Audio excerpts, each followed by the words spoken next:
You hatch in darkness, deep inside a cave, carved into a cliff face hundreds of feet above the ground. The air is thin and cold, but you don't know that yet. You don't know anything yet. Your eyes are sealed shut, your body is covered in gray down, and you can barely lift your head. Next to you lies your sibling, hatched just hours before. Both of you are helpless, weak, and completely dependent on what happens next. Your parents took months to prepare for this moment. They didn't just pick any random cliff. They searched. They fought for territory. They built this nest with care. Your father gathered sticks and branches, hauling them up the cliff face one by one. Your mother arranged them, creating a platform sturdy enough to hold you both. This cave isn't just shelter. It's a fortress designed to keep you alive. But right now, survival isn't guaranteed. You weigh barely 3 ounces, and your sibling is even smaller. In the wild, size matters. Your parents know this. When they return with food, they'll make a choice that will determine everything. They can't feed both of you equally. There isn't enough food, and there isn't enough time. One of you will get more attention, more meals, more care. The other will get whatever is left over. Your mother arrives first. She's massive, with wings that span nearly 10 feet, but she moves with surprising gentleness. She leans over both of you, examining, deciding. You stretch your neck upward, mouth open wide, begging for food. Your sibling does the same, but weaker and slower. Your mother notices. She reaches into her crop and begins to regurgitate partially digested meat. The first portion goes to you. It's warm, soft, and exactly what your growing body needs. Your sibling gets the second helping, smaller than yours, but enough to survive another day. This pattern continues for weeks. You grow faster, stronger, more demanding.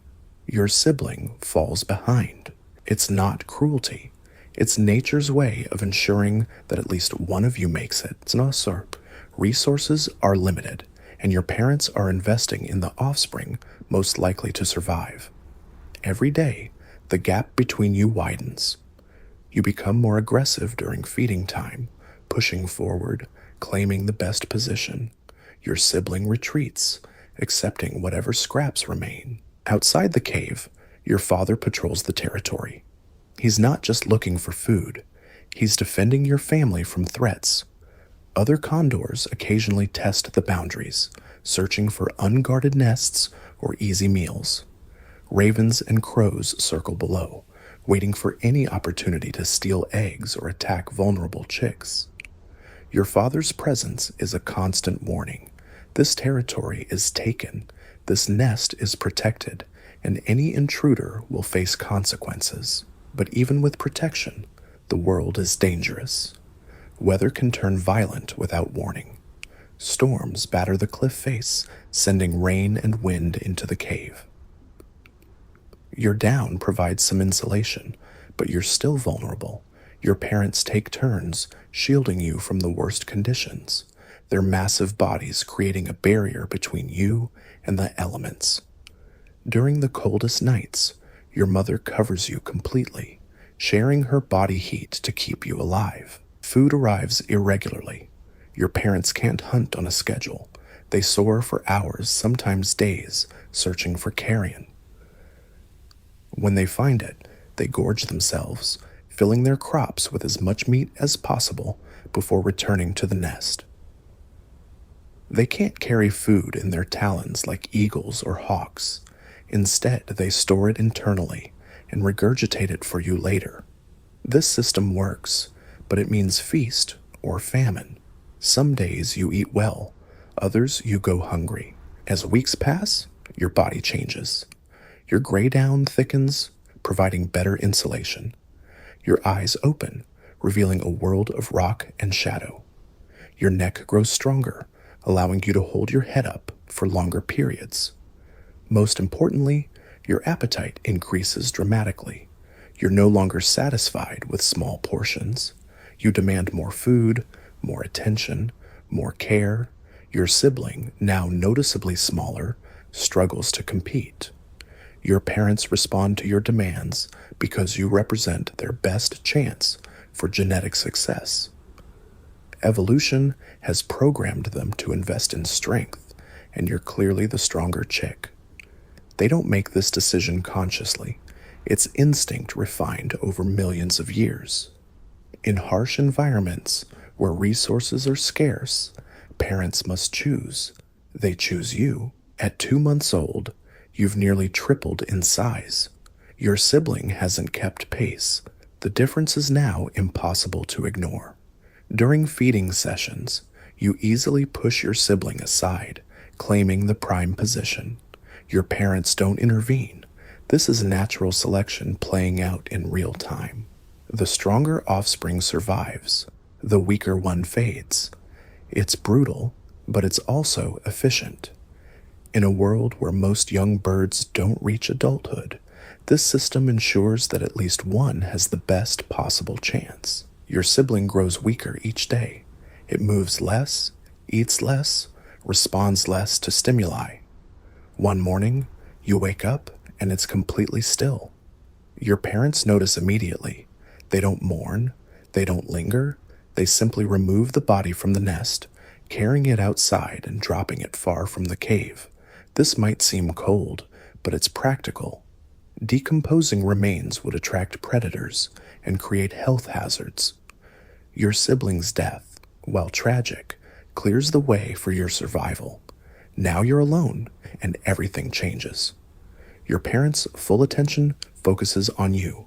Every hunting trip, every meal, every moment of protection is yours alone. The pressure is off, but so is the competition. You no longer need to fight for resources, but you also lack the stimulation that sibling rivalry provides. This might actually slow your development. In some ways, competition drives growth, and without it, you might become complacent. But your parents won't let you become soft. As you grow larger and more capable, they begin to challenge you in subtle ways. They place food slightly out of reach, forcing you to stretch and work for your meals. They leave you alone for longer periods, teaching you to cope with solitude and uncertainty. They expose you gradually to the outside world, allowing wind and weather to toughen your body and mind. At 3 months old, you're beginning to look less like a chick and more like a young condor. Your flight feathers are starting to emerge, dark quills pushing through the gray down. Your beak is hardening and sharpening, developing the hooked tip that will serve you throughout life. Your talons, once soft and weak, are becoming formidable weapons capable of gripping rock faces and tearing meat. Your parents sense these changes and adjust their behavior accordingly. They become less protective, more demanding. When they return with food, they don't always regurgitate it immediately. Sometimes they make you wait, teaching patience and building your tolerance for hunger. They're preparing you for a world where meals are uncertain and survival depends on your ability to endure hardship. The cave that once felt spacious now seems cramped. Your wingspan, while still developing, is already impressive. When you stretch your wings fully, they nearly touch the cave walls. Your parents notice this too. They begin spending more time at the cave entrance, demonstrating behaviors you'll need to learn. They show you how to spread your wings to catch thermals, how to read wind patterns, how to position your body for maximum lift. You watch intently, your brain absorbing every detail.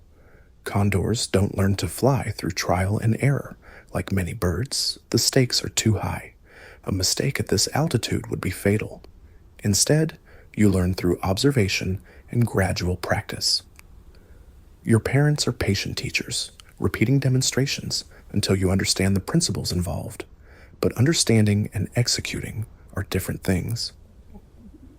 Your body is still growing, still changing. Your flight muscles are developing, but not yet powerful enough for sustained flight. Your bones are hardening, but remain relatively light. Wastos, your coordination is improving, but lacks the precision required for aerial mastery. You're caught in an awkward phase, too large for the cave but not yet ready for the sky. This period of waiting tests everyone's patience. You feel the urge to move, to explore, to test your capabilities. But your parents keep you grounded, literally and figuratively. They know that premature flight attempts often end in disaster. Young condors who leave the nest too early rarely survive.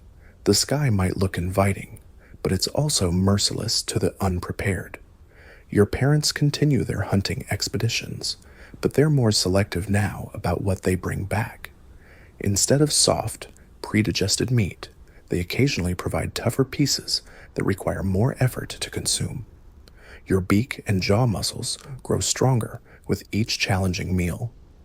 You're learning to tear, rip, and process food more efficiently. These skills will be crucial when you eventually hunt for yourself.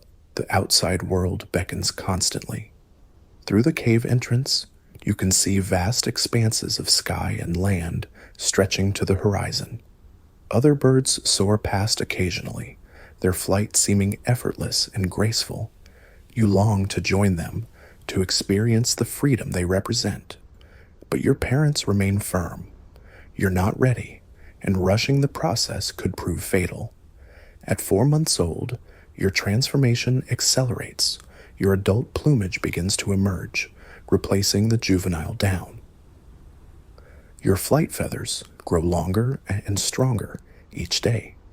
Your body proportions shift as your wingspan increases relative to your body weight. Most importantly, your flight muscles develop the power and endurance necessary for sustained soaring. Your parents recognize these changes and begin the next phase of your education. They start by encouraging you to move closer to the cave entrance. At first, this terrifies you. The drop beyond the ledge seems infinite, and your instincts scream warnings about the danger. But your parents are persistent, using food as motivation to lure you forward. Gradually, you overcome your fear of heights. You learn to perch confidently on the narrow ledge outside the cave as the wind buffets your body, teaching you how to maintain balance in unstable conditions. Your wings spread instinctively, catching gusts and providing stability. Those early experiences with wind and weather are crucial preparation for what comes next. Your parents demonstrate more advanced behaviors now. They show you how to launch from the cliff face, using the updrafts to gain altitude without excessive energy expenditure. Small. They illustrate how to read thermal columns, those invisible pillars of warm air that can carry a condor thousands of feet skyward with minimal effort. They teach you to recognize the subtle signs that indicate favorable flying conditions. But still, you remain earthbound. Your parents haven't given you permission to fly, and their authority remains absolute. You practice wing exercises, strengthening the muscles you'll need for flight. You study their every movement, memorizing the techniques that will keep you alive in the sky. You wait, sometimes impatiently, for the moment when they finally deem you ready. That moment is approaching faster than you realize. Your body is nearly adult-sized now, your flight capabilities almost fully developed. Your parents are preparing for the most critical phase of your education, first flight. This single event will determine whether months of careful nurturing have been successful. Everything depends on your ability to translate observation and instinct into actual aerial performance. The stage is set for your entry into the adult world of condors. Your childhood, such as it was, is ending. Soon you'll face challenges that will test every skill your parents have taught you. The sky awaits, vast and unforgiving, ready to either embrace you as one of its masters or claim you as another casualty of nature's harsh realities. The morning arrives when everything changes. Your parents have been acting differently for days. more restless, more watchful. They've been testing you in ways you don't fully understand, dropping food just beyond your comfort zone, forcing you to stretch further and reach higher.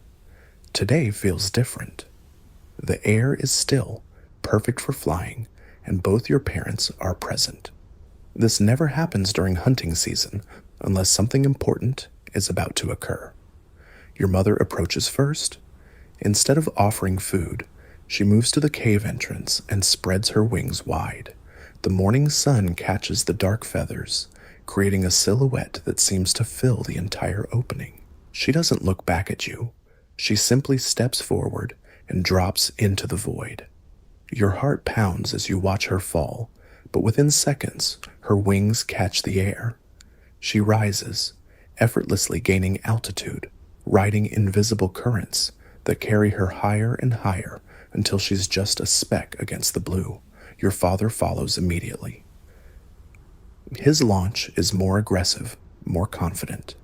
He doesn't just step off the ledge. He leaps, wings already positioned to catch the wind. He soars past the cave entrance, close enough that you can see every detail of his flight posture. His message is clear. This is what you were born to do. This is what you must learn. Now you're alone at the cave entrance, and the silence is deafening. No more food is coming. No more protection is guaranteed. Your parents have essentially told you that your childhood is over. Either you learn to fly today, or you don't survive. The choice seems impossible. The drop below the ledge is hundreds of feet. One mistake means death, but staying in the cave means slow starvation. You stretch your wings tentatively, feeling the wind catch the feathers and lift them slightly. The sensation is both thrilling and terrifying. Your body wants to fly. Every instinct screams that you're built for this, but your mind rebels against the idea of leaving solid ground. You've never experienced free fall. You've never had to trust your wings completely. Everything you know about flight comes from observation, not experience. Hours pass, the sun moves across the sky, and still you hesitate. Your parents circle high overhead, visible but distant. They're not going to rescue you. They're not going to make this decision for you. This is the moment where you either join their world or perish trying. The cave behind you represents safety and death. The sky ahead represents danger and life. Finally, hunger makes the choice for you. Your stomach cramps with emptiness, and you realize that waiting is just another form of dying. You move to the very edge of the ledge, claws gripping the rock so tightly they leave marks. Your wings spread wide, catching the afternoon breeze. The wind feels different now, not just air moving past you, but something you can use, something you can ride. You don't jump. You don't leap dramatically like your father. Instead, you simply stop gripping the rock. Gravity takes over immediately. You fall, and for a terrifying moment, the ground rushes up toward you at impossible speed. Panic floods your system. Your wings flap desperately, chaotically, with no technique or grace. You're not flying. You're just falling with style. Then something clicks. Your wings find their rhythm. Your body finds its balance. The chaotic flapping becomes controlled movement. You're not gaining altitude, but you're not crashing either. You're gliding, riding the air currents that flow along the cliff face. The sensation is unlike anything you've ever experienced. You're weightless, free, untethered from the earth that has confined you for months. But gliding isn't enough. You need to climb, to gain altitude, to prove you can truly fly. You remember watching your parents ride the thermals, those columns of warm air that spiral upward from sun-heated ground. You search desperately for the telltale signs, the subtle shimmer in the air that indicates rising warmth. There, ahead and to your right, you spot what you're looking for. You adjust your flight path, a maneuver that feels awkward and uncertain. Your first attempt at turning nearly sends you into a spin. You overcorrect, then overcorrect again. Flying is nothing like the smooth, graceful activity it appeared when your parents demonstrated. It's chaotic, demanding, exhausting. Every movement requires conscious thought and precise muscle control, but you persist. You find the thermal and position yourself within the rising air. Slowly, almost imperceptibly, you begin to climb. Your altitude increases foot by foot, and with it, your confidence grows. The world spreads out below you: valleys, ridges, forests, rivers. You've never seen the landscape from this perspective. It's beautiful and vast and completely overwhelming. Your parents appear beside you, one on each side. They don't communicate with sounds. Condors rarely vocalize. Instead, they guide you through demonstration and positioning. Your mother shows you how to adjust your wing angle to maximize lift. Your father illustrates how to read the subtle signs that indicate where thermals will be strongest. This is advanced education, graduate-level flight training delivered at altitude with no safety net. The lesson continues for hours. You practice basic maneuvers, banking turns, altitude control, efficient gliding techniques. Your parents are patient but demanding. When you make mistakes, they demonstrate the correct technique repeatedly until you understand. When you succeed, they move on to more challenging skills. There's no time for celebration or congratulation. Competence is expected, not praised. As evening approaches, you face a new challenge: landing. Taking off was terrifying, but at least you had gravity to help. Landing requires you to fight gravity while controlling your speed and trajectory with perfect precision. Your parents lead you back toward the cliff face, demonstrating the approach pattern you need to follow. The landing is a disaster. Landing is, you come in too fast, misjudge the distance, and crash into the ledge with embarrassing force. You tumble, wings tangled, dignity shattered, but you're alive, and you're back at the nest. Your parents land gracefully beside you, their technique flawless as always. The message is clear. You have much to learn. Over the following weeks, your flight training intensifies. Each day brings new challenges and new skills to master. You learn to read wind patterns, to identify safe landing sites, to navigate using landmarks and sun position. Most importantly, you learn to hunt from the air. Condors don't kill their prey. They scavenge carrion.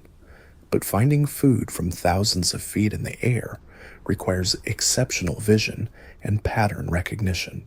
Your parents teach you to spot the signs that indicate a recent kill: circling vultures, gathering ravens, the behavior patterns of ground-based scavengers. You learn to distinguish between fresh carcasses and ones that are too old to be safe. Food poisoning can kill a condor as surely as any predator, and your survival depends on making good decisions about what to eat. The social dynamics of scavenging prove complex. When multiple scavengers gather at a carcass, there's a strict hierarchy. Condors, being the largest, typically dominate feeding sites. But even among condors, size and aggression determine feeding order. As a juvenile, you're at the bottom of this hierarchy. You eat last, and you eat whatever the adults leave behind. This creates intense pressure to grow quickly and establish your place in the social order. Every feeding site becomes a test of courage and determination. You must be aggressive enough to claim your share, but smart enough not to challenge birds significantly larger than yourself. The balance is delicate, and mistakes can result in injury or starvation. Your parents gradually reduce their direct supervision, allowing you to make increasingly independent decisions. They still provide guidance when you make serious errors, but they expect you to learn from experience. This transition from dependent chick to self-sufficient juvenile is gradual but relentless. Each day, you're expected to handle more challenges on your own. The territory your parents claimed begins to feel constraining. You've mastered its thermals, memorized its landmarks, explored its boundaries. The wider world beckons with promises of new experiences and untapped resources. But leaving familiar territory means abandoning the safety and knowledge your parents have provided. It means truly becoming independent. Your parents sense your restlessness and begin to encourage your independence more actively. They lead you further from the nest during daily flights, exposing you to new landscapes and challenges. They demonstrate hunting techniques in unfamiliar territory, teaching you to adapt your skills to different environments. They're preparing you for the day when you'll leave them permanently. That day arrives sooner than expected. During a routine flight, you encounter a group of juvenile condors your own age.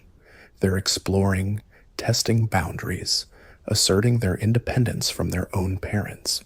The attraction is immediate and powerful. These birds represent your peer group, your generation, your future social circle. Your parents watch as you interact with the juveniles, recognizing that your childhood is truly ending. The transition isn't sudden or dramatic. Over several days, you spend increasing amounts of time with the juvenile group and less time with your parents. You begin to see your parents differently, not as providers and protectors, but as competitors for resources and territory. The bond that sustained you through months of dependency gradually weakens as independence takes hold. One morning, you wake up and realize you haven't seen your parents in 3 days. You're not concerned, you're relieved. The constant supervision and guidance that once felt protective now seems restrictive. You're ready to make your own decisions, claim your own territory, live your own life. The juvenile group has become your new family, united by shared inexperience and mutual support.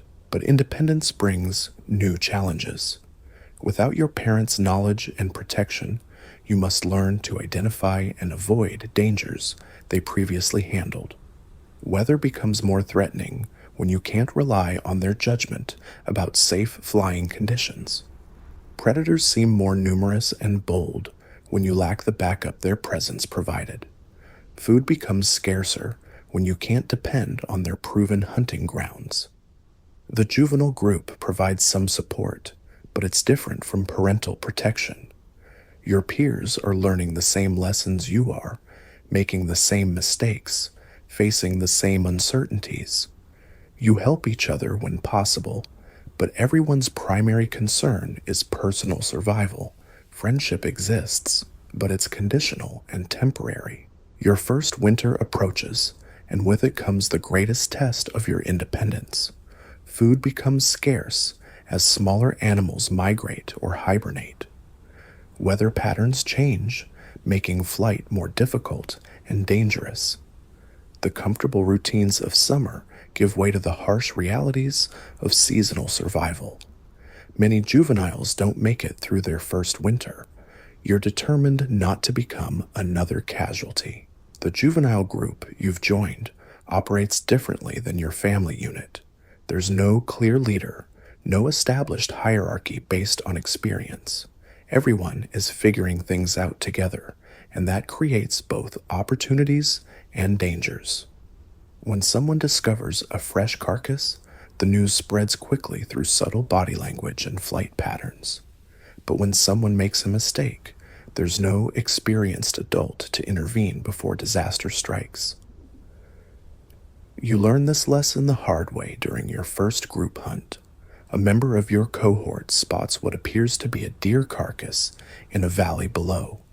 The descent looks straightforward, the meat seems fresh, and no other scavengers are visible. It should be an easy meal, but as you approach, something feels wrong. The deer's position is unnatural, its legs splayed at odd angles. More importantly, there are no flies, no smell of decomposition, no signs of the bacteria that should be breaking down dead tissue. Your instincts scream warnings, but peer pressure overrides caution. The other juveniles are already landing, already moving toward the carcass. You don't want to appear weak or overly cautious. You land with the group and approach the deer. Only when you're close enough to touch it do you realize the truth. It's been poisoned.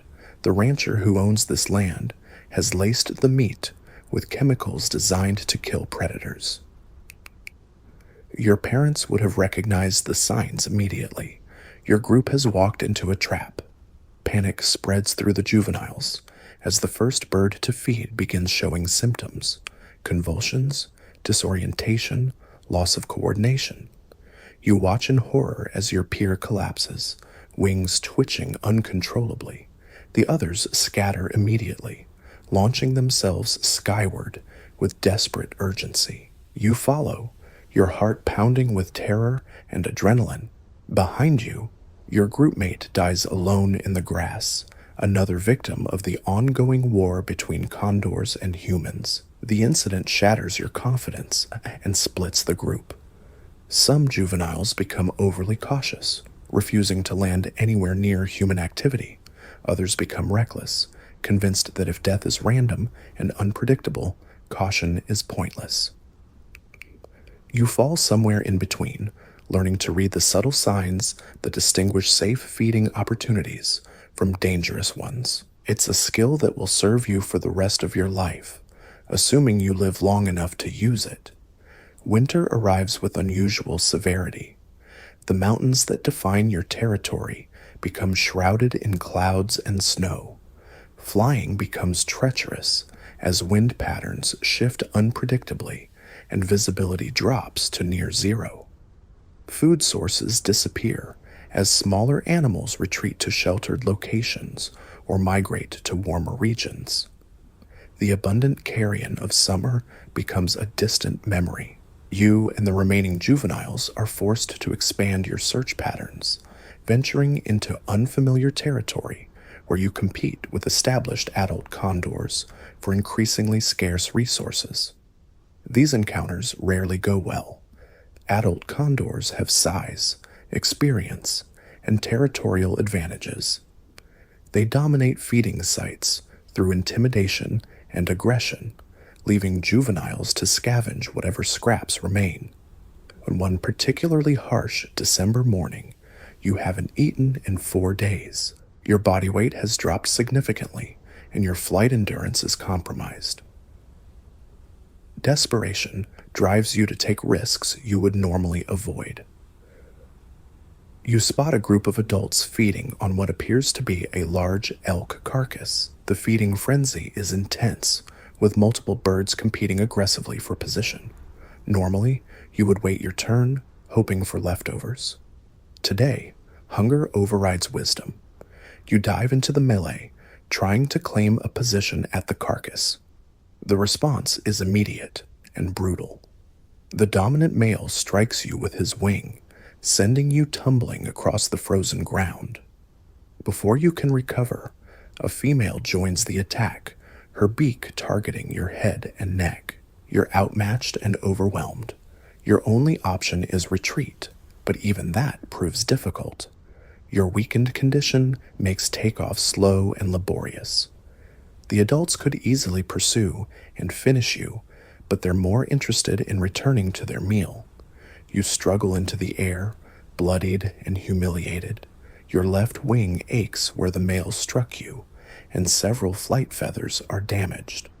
More importantly, your confidence is shattered. You've learned that hunger doesn't justify recklessness, and that adult condors show no mercy to juveniles who overstep boundaries. The lesson could have cost you your life. The injury forces you to modify your flying technique. You can't generate full lift with your damaged wing, so you must rely more heavily on thermals and updrafts. This limitation actually improves your soaring skills, teaching you to read air currents with greater precision. You learn to find and exploit even weak thermals to glide efficiently when powered flight isn't possible. These skills will serve you well even after your wing heals, but first, you must survive long enough for healing to occur. With limited flight capability, You're forced to hunt closer to the ground, scavenging smaller carcasses that other condors might ignore. Roadkill becomes a primary food source, despite the obvious dangers of feeding near human traffic. You learn to time your approaches carefully, landing quickly, feeding rapidly, and departing before vehicles arrive. This survival strategy introduces new risks. Cars and trucks move faster than any natural predator, and their paths are unpredictable. You witness other scavengers, ravens, coyotes, smaller vultures, killed by vehicles while feeding on roadside carrion. The irony isn't lost on you. The same human activity that creates feeding opportunities also creates deadly hazards. Your first successful roadkill scavenging experience occurs on a remote mountain highway. A deer has been struck during the night, leaving a fresh carcass on the shoulder. You approach cautiously, landing well back from the road surface. The meat is undamaged and uncontaminated. You feed quickly but thoroughly, consuming as much as your crop can hold. The meal provides enough energy to sustain you for several days, buying time for your wing to continue healing. But success breeds overconfidence. A week later, you attempt to scavenge another roadside carcass, this time on a busier highway. You misjudge the timing, landing just as a truck crests a nearby hill. The driver sees you and swerves, but not quickly enough. The vehicle's mirror clips your tail feathers as you launch yourself desperately skyward. You escape serious injury, but the experience teaches you that road feeding requires perfect timing and constant vigilance. As winter progresses, you develop a more sophisticated understanding of seasonal patterns and food availability. You learn that certain weather conditions increase mortality among prey animals, creating scavenging opportunities. Heavy snowfall traps smaller animals in exposed locations where they freeze to death. Ice storms cause animals to fall from cliffs or slip into ravines. These natural disasters create feeding bonanzas for those smart enough to recognize and exploit them. Your social relationships within the juvenile group continue evolving. The shared hardships of winter create stronger bonds among survivors, but also expose the selfish instincts that drive individual survival. When food is abundant, the group shares information and feeding sites generously. When resources are scarce, cooperation gives way to competition. You learn to balance group loyalty with personal survival needs, a skill that will define your adult relationships. By late winter, your injured wing has healed sufficiently to restore full flight capability. Your body weight has stabilized at a sustainable level, and your hunting skills have improved dramatically. You've learned to identify food sources other juveniles miss, to avoid dangers that claim less experienced birds, to survive in conditions that would have killed you months earlier. You're no longer a naive chick, dependent on parental guidance. You're becoming a competent adult condor. The transformation isn't just physical. Your mental approach to survival has matured significantly. You think strategically about resource allocation, weather patterns, and risk management. You've developed the patience to wait for optimal feeding opportunities rather than rushing into dangerous situations. Most importantly, you've learned to trust your instincts while remaining open to new information and changing conditions. Spring arrives gradually, marked by subtle changes in daylight duration and wind patterns rather than dramatic temperature shifts. Snow begins retreating from lower elevations, exposing carrion that has been frozen and preserved through the winter months. These seasonal revelations provide crucial nutrition as you prepare for the increased activity levels that warmer weather demands. Your juvenile group has shrunk significantly over the winter. Disease, accidents, and predation have claimed roughly half the birds you started with. The survivors are tougher, smarter, more experienced than they were 6 months ago. You've all been forged by hardship into competent scavengers capable of independent survival. The bonds forged through shared adversity will influence your social relationships for years to come. As spring progresses, you begin to feel new urges and instincts awakening. Your body is approaching sexual maturity, though you're still several years away from being ready to breed. These hormonal changes affect your behavior in subtle ways. You become more territorial, more aware of other condors' ages and reproductive status. You start paying attention to the complex social dynamics that govern condor society. The adult condors you encounter seem different now that you understand their motivations better. Their aggression at feeding sites isn't just dominance display.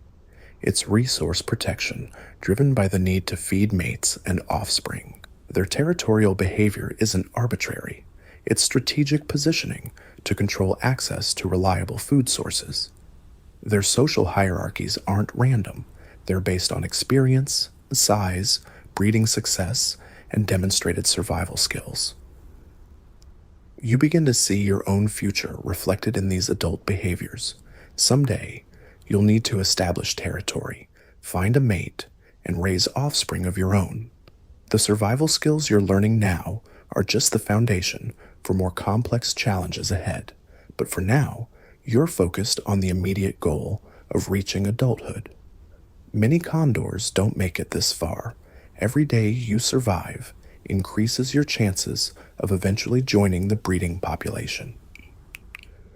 Your independence is now complete. You haven't seen your parents in months, and you don't expect to encounter them again unless you happen to compete for the same food source. The territory they defended so fiercely when you were a chick now means nothing to you. You've moved beyond their influence into a wider world where survival depends entirely on your own skills and decisions. The juvenile group that sustained you through your first winter is beginning to disperse as individual birds establish their own territories and social connections. Some members have already left to explore distant regions. Others remain in the general area but operate independently. The group identity that once seemed so important is dissolving as individual identity takes precedence. You feel the urge to explore, to test your capabilities in new environments and situations. The mountains where you learned to fly no longer seem vast and mysterious. You've mapped their thermals, cataloged their food sources, identified their dangers. The unknown territories beyond the horizon beckon with promises of new challenges and opportunities. Your first major expedition takes you hundreds of miles from your birthplace. You follow river valleys and mountain ridges, using landmarks to navigate and thermals to maintain altitude. The landscape changes gradually as you travel, but the fundamental challenges remain the same. Find food, avoid danger, conserve energy, survive another day. The specific details vary, but the underlying principles are universal. In these new territories, you encounter different subspecies of scavengers and predators. The competition patterns are similar to what you experienced during childhood, but the players are unfamiliar. You must learn new social hierarchies, different feeding protocols, and local dangers specific to each region. It's like learning a new language while already fluent in the basic concepts of communication. Some areas prove more hospitable than others. Regions with large populations of prey animals provide abundant carrion. Areas with minimal human activity offer safer feeding and roosting opportunities. Territories with favorable wind patterns reduce the energy costs of daily flight. You begin to understand why adult condors fight so fiercely for prime territories. Location truly determines survival prospects, but you're not ready to claim territory yet. Your body is still growing, your skills are still developing, and your social status is too low to challenge established adults. Instead, you adopt a nomadic lifestyle, moving constantly to avoid territorial conflicts while taking advantage of temporary feeding opportunities. It's a precarious existence, but it's building the knowledge and experience you'll need for future territorial claims. Your second winter approaches with less anxiety than your first. You know what to expect now, and you've developed strategies for dealing with seasonal challenges. More importantly, you've grown larger and stronger. Your flight endurance has increased, your hunting skills have improved, and your social confidence has developed. You're no longer a desperate juvenile clinging to survival. You're a young adult condor preparing for the next phase of life. The territory you've been exploring becomes familiar, but familiarity breeds contempt. You've mapped every thermal, cataloged every reliable food source, identified every potential danger.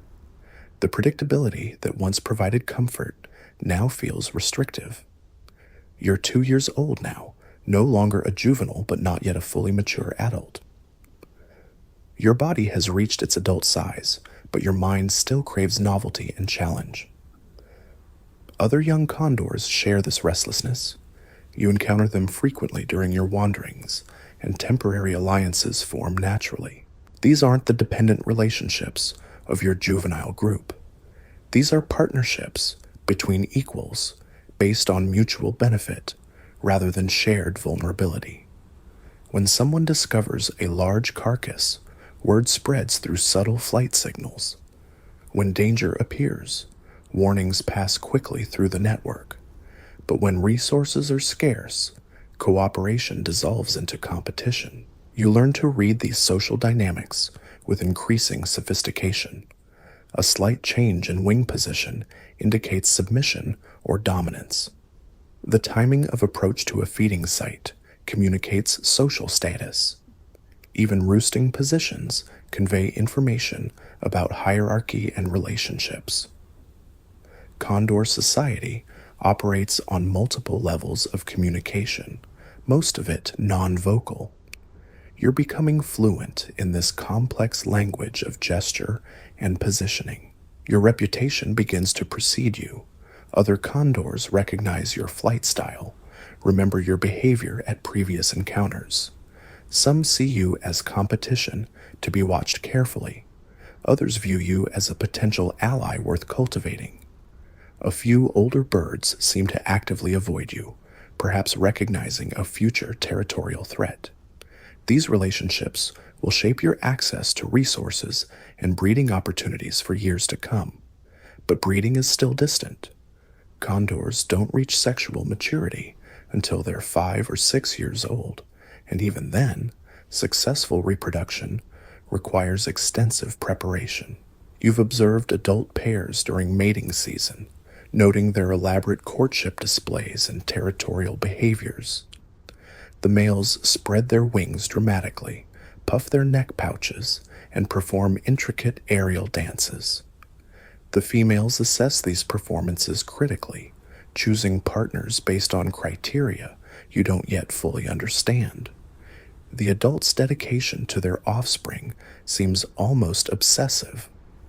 You remember your own parents' constant vigilance, their willingness to risk everything for your survival. Now you see other adults making the same sacrifices, and you begin to understand the biological imperative driving their behavior. Successful reproduction isn't just about producing eggs. It's about ensuring those offspring survive to reproduce themselves.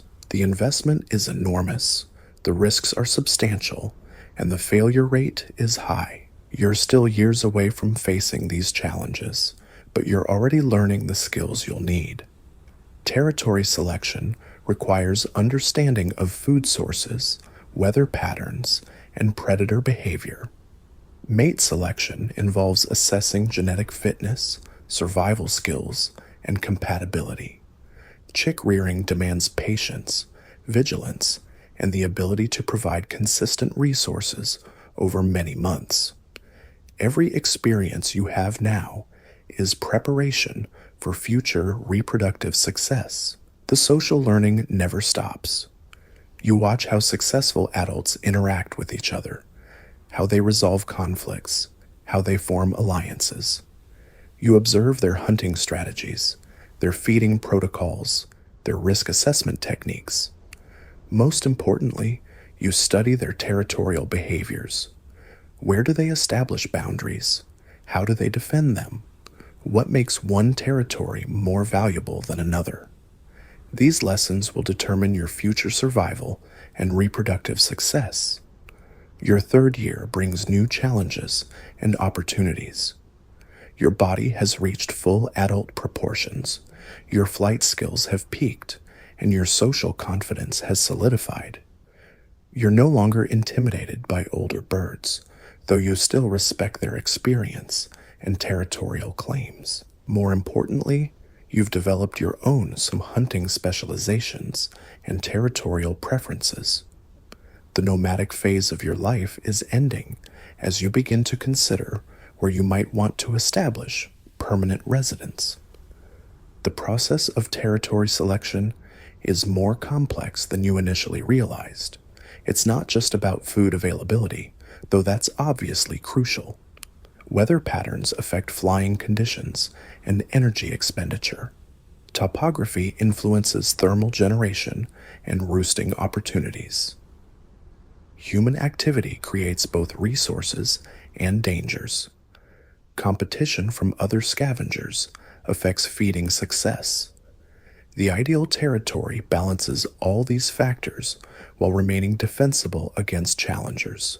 You begin testing potential territories by spending extended periods in promising areas. You map the thermal patterns, identify the food sources, assess the competition. Some locations seem perfect until you discover hidden drawbacks. A valley rich in carrion might be dominated by aggressive golden eagles. A mountain range with excellent thermals might lack reliable water sources. A region with minimal human interference might support too many other condors for sustainable competition. The search process teaches you patience and discrimination. Your first instinct is to claim the first decent territory you find, but observation of adult failures convinces you to be more selective. You watch young adults make territorial claims prematurely, only to be driven out by better prepared competitors. You see others wait too long, missing opportunities while seeking perfection that doesn't exist. The timing of territorial claims requires balancing ambition with realistic assessment of your capabilities. Your reputation among other condors continues evolving. Some view you as a rising threat to be eliminated before you become too powerful. Others see you as a potential ally worth cultivating for future cooperation. A few older birds seem to be actively mentoring you, sharing information about weather patterns, food sources, and social protocols. These relationships are complex and constantly shifting based on changing circumstances and individual needs. The learning process accelerates as you approach territorial age. Every interaction with other condors provides information about social dynamics, competitive strategies, and survival techniques. You learn to distinguish between empty threats and serious challenges, between genuine cooperation and temporary alliances of convenience. Most importantly, you develop your own leadership style, the approach you'll use when you eventually claim territory and compete for mates. Your fourth year marks a turning point. Your body has completed its development, your skills have matured, and your social status has risen significantly. Younger condors now defer to you at feeding sites, recognizing your experience and capabilities. Older adults treat you as a peer rather than a juvenile. Most importantly, you've identified the territory you want to claim and begun the complex process of establishing your presence there. The territory you've chosen is a compromise between ideal conditions and realistic competition. It encompasses a mountain valley with reliable thermals, diverse food sources, and minimal human interference. Several other condors use the area regularly, but none have established exclusive territorial claims. The competition will be intense, but you believe your skills and determination give you a fighting chance at success. The process of territorial establishment begins with presence. You spend increasing amounts of time in the area, making yourself visible to other condors. You participate in feeding activities, demonstrate your hunting skills, and gradually assert your right to be there. Other condors test your resolve through subtle challenges and overt confrontations. Each interaction is a negotiation about boundaries, status, and access to resources. Some conflicts are resolved through intimidation and display. You spread your wings to their full 10-foot span, puff your neck pouch, and adopt aggressive postures. Most challengers back down when faced with clear evidence of your size and determination, but others require more direct confrontation. You engage in aerial battles, testing strength and flying skills against competitors. These fights rarely result in serious injury, but they establish clear hierarchies and territorial boundaries. Your first successful territorial defense comes against a younger male who challenges your access to a prime feeding site. The confrontation begins with posturing and threats, escalates to aerial maneuvering, and concludes with a brief but decisive physical encounter.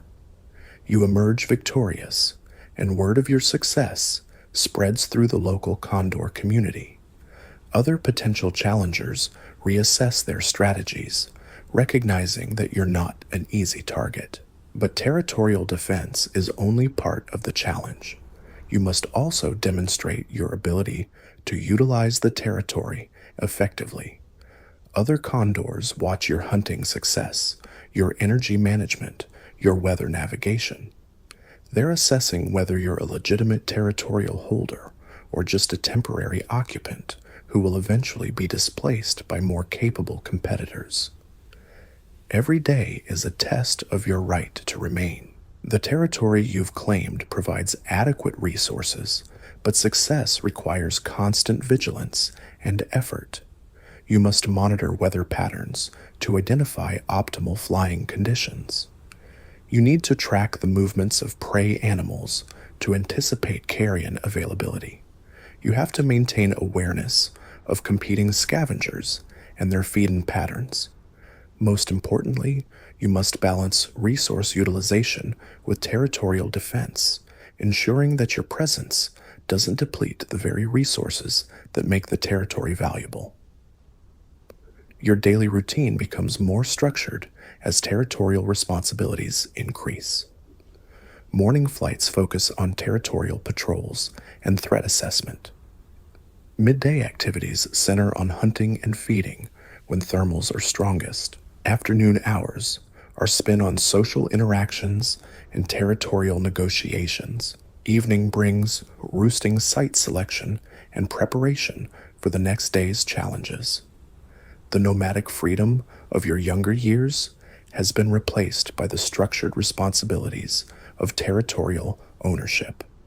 The social dynamics of territorial ownership prove more complex than you anticipated. Other territorial condors become your neighbors, competitors, and occasional allies.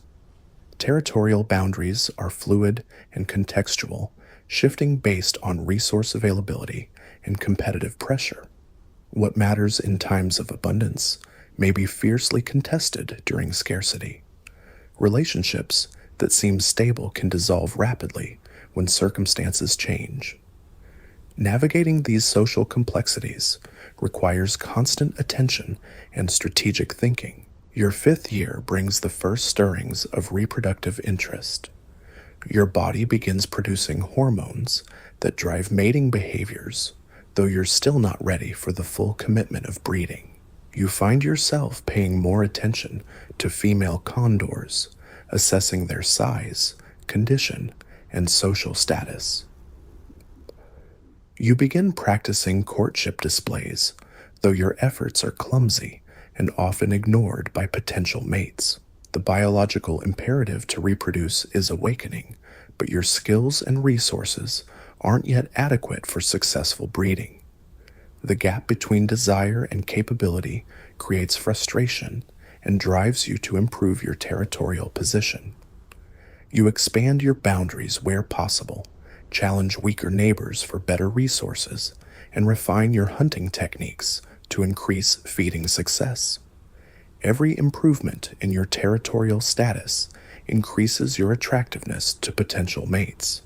The competition for prime territories intensifies as other males your age face the same biological pressures. You observe successful breeding pairs with new interest, studying their interactions and territorial management strategies. The commitment required for successful reproduction becomes apparent through careful observation. Breeding pairs must coordinate their activities, share territorial defense responsibilities, and collaborate on chick-rearing duties. The male and female roles are different, but equally demanding. Both partners must be capable, committed, and compatible for breeding success. The selection of a breeding partner proves to be the most complex social challenge you've yet encountered. Physical attraction exists, but it's only one factor among many. Territorial quality affects offspring survival prospects. Genetic compatibility influences chick health and development. Social status determines access to prime feeding sites during the demanding breeding season. Previous breeding success provides evidence of parental competence. The decision matrix is complicated, and mistakes have long-term consequences. Your territorial position continues improving through strategic expansion and successful defense. You've established clear boundaries with neighboring condors, developed efficient hunting patterns within your territory, and built a reputation for competence and determination. Other condors respect your territorial claims and treat you as an established adult rather than an aspiring juvenile. Your social status has risen to the level where breeding becomes a realistic possibility. The approach of your 6th year marks your transition from territorial establishment to breeding preparation. Your body has reached full maturity, your territorial position is secure, and your social status qualifies you for consideration by potential mates. The nomadic freedom of your youth, the desperate survival struggles of your juvenile years, and the territorial establishment battles of your young adulthood have all led to this moment. You're ready to attempt reproduction and continue the cycle that began with your own hatching in a cliffside cave. But finding a suitable mate proves more challenging than establishing territory. Female condors are selective, and they have good reason to be. Their reproductive investment is enormous, their breeding opportunities are limited, and their offspring's survival depends heavily on their partner's capabilities. They assess potential mates based on territorial quality, physical condition, social status, and demonstrated survival skills. Competition among males is intense, and success is far from guaranteed. Your first serious courtship attempt targets a female who has been using your territory regularly for feeding. She's several years older than you, experienced, but not yet paired with a permanent mate. Your initial approaches are clumsy and unsuccessful. Your wing displays lack the dramatic flair of older males. Your territorial demonstrations fail to impress someone who has seen better territories. Your social positioning suggests inexperience rather than confidence. She tolerates your presence, but shows no romantic interest. The rejection stings, but it provides valuable learning experience. You observe how successful males court females, noting the subtle differences between effective and ineffective approaches. Courtship isn't just about physical display. It's about demonstrating competence, resources, and commitment. Females want partners who can provide territorial security, feeding success, and parental dedication. Your displays must communicate these qualities convincingly. You refine your courtship technique through practice and observation. Your wing displays become more dramatic and coordinated. Your territorial demonstrations emphasize resource abundance and defensive capability. Your social positioning communicates confidence without arrogance. Most importantly, you learn to read female responses more accurately, adjusting your approach based on their interest level and feedback. Courtship is a skill like any other, improvable through practice and study. Your second courtship attempt proves more successful. The female is closer to your age, less experienced, but more receptive to your advances. Your improved technique and enhanced territorial position make you a more attractive prospect. The courtship process extends over several weeks, involving repeated displays, territorial tours, and feeding demonstrations. Gradually, her responses become more positive, indicating growing interest and acceptance. The pair bond formation process is gradual and complex. It begins with mutual tolerance, progresses through shared activities, and culminates in coordinated behaviors that signal commitment. You and your potential mates begin roosting near each other, sharing feeding sites, and coordinating territorial patrols. The relationship isn't exclusive initially. Both of you continue assessing other potential partners. But over time, the bond strengthens as compatibility becomes apparent, and alternatives seem less attractive. Your first breeding attempt approaches as winter gives way to spring. The timing is crucial. Condor reproduction follows strict seasonal patterns designed to optimize chick survival prospects. Eggs must be laid when weather conditions are favorable and food sources are abundant. The long incubation period and extended chick rearing phase require months of coordinated effort from both parents. Mistakes in timing can doom the entire reproductive effort before it begins. The nest site selection process proves more complex than you anticipated. The location must provide security from predators, protection from weather, and accessibility for both parents. Cave sites offer the best protection, but are limited in number and often controlled by established pairs. Cliff ledges are more abundant, but more exposed to elements and predators. Tree nests are vulnerable to storms and climbing predators. The decision involves balancing multiple factors while competing with other pairs for prime locations. You and your mate eventually settle on a cliff cave that's been vacant for several seasons. Previous occupants left behind the remnants of old nests, indicating the site's suitability for condor reproduction. The location offers excellent views of the surrounding territory, multiple flight approach routes, and protection from the prevailing weather patterns. Most importantly, it's within your established territory, ensuring you won't have to defend against territorial challenges during the vulnerable breeding period. The nest construction process requires weeks of effort from both partners. You gather sticks, branches, and other materials from across your territory. Your mate arranges these materials into a suitable platform, adjusting the structure repeatedly until it meets her exacting standards. The nest must be large enough to accommodate growing chicks, strong enough to withstand months of use, and comfortable enough for extended incubation periods. The construction quality directly affects breeding success prospects. As the nest nears completion, your mate's behavior changes in ways that indicate egg laying is imminent. She spends more time at the nest site, less time flying long distances, and shows increased selectivity about food choices. Her body is preparing for the enormous energy expenditure of egg production and incubation. Your role shifts from equal partner to primary provider, responsible for meeting most of her nutritional needs during this critical period. The egg appears one morning in early spring, a single large white oval that represents months of preparation and years of development. Your mate begins incubation immediately, settling over the egg with the dedication that will define the next several months.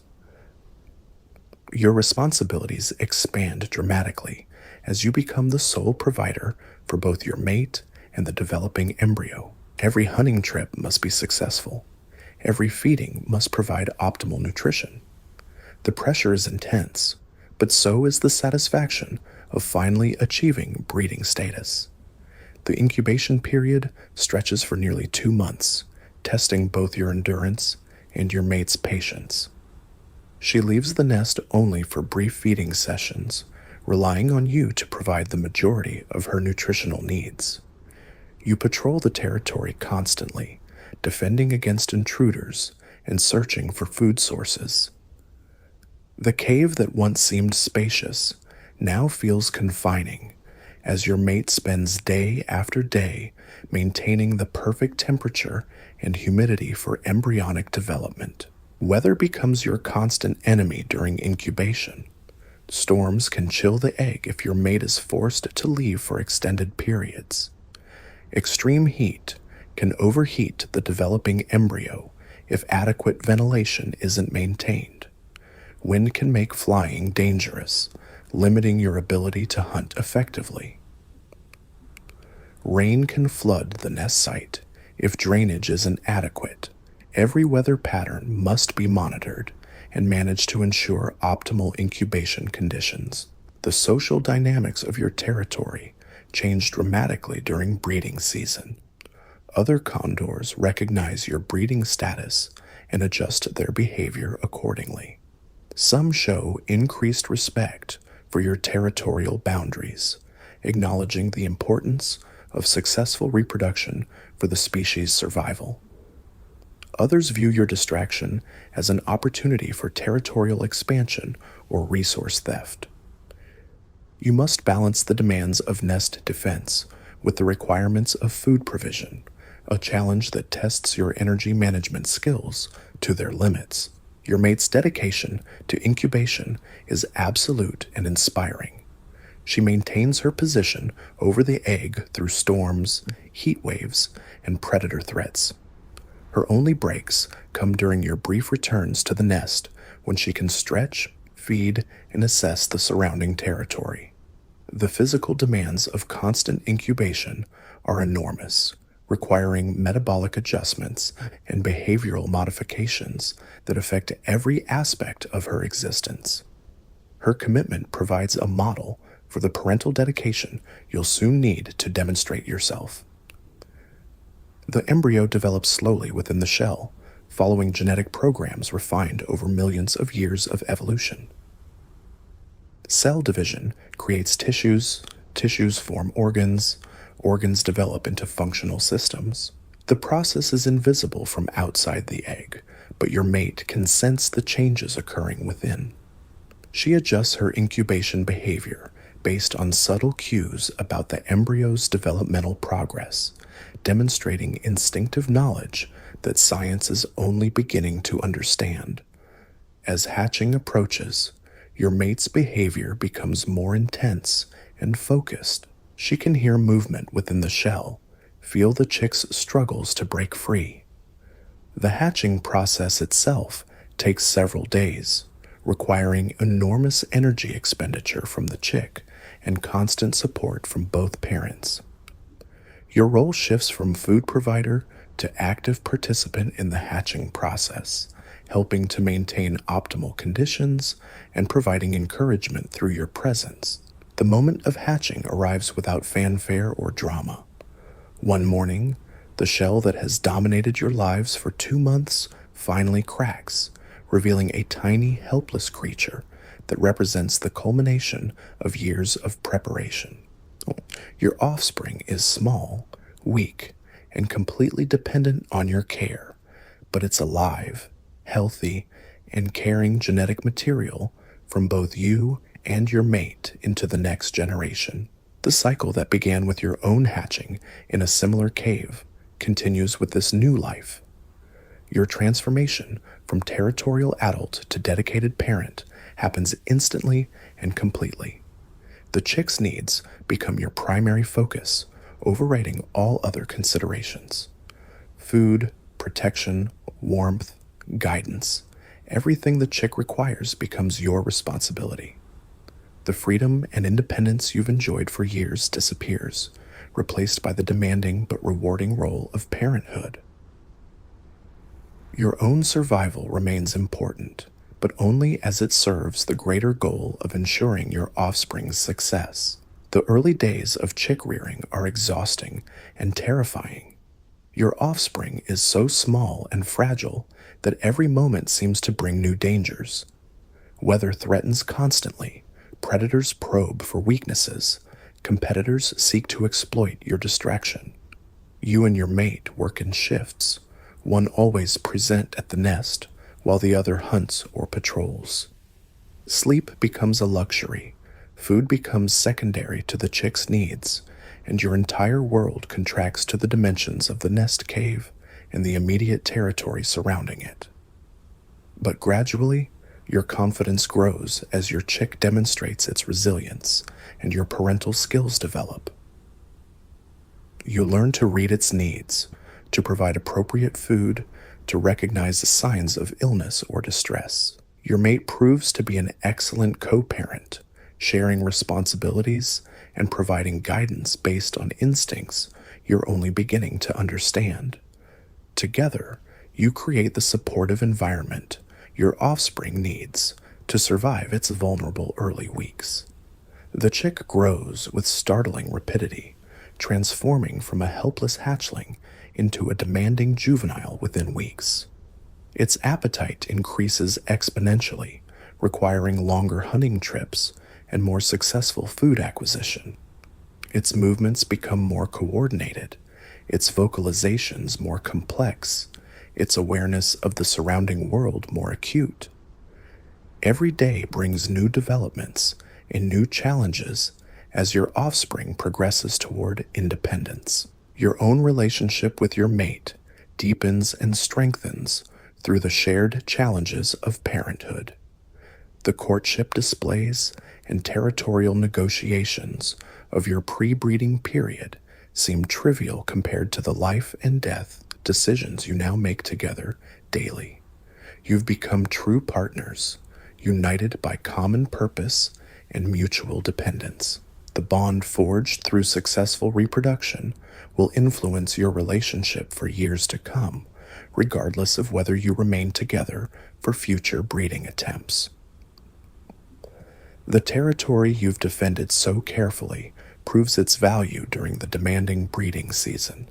The food sources you've cataloged provide the nutrition your growing chick requires.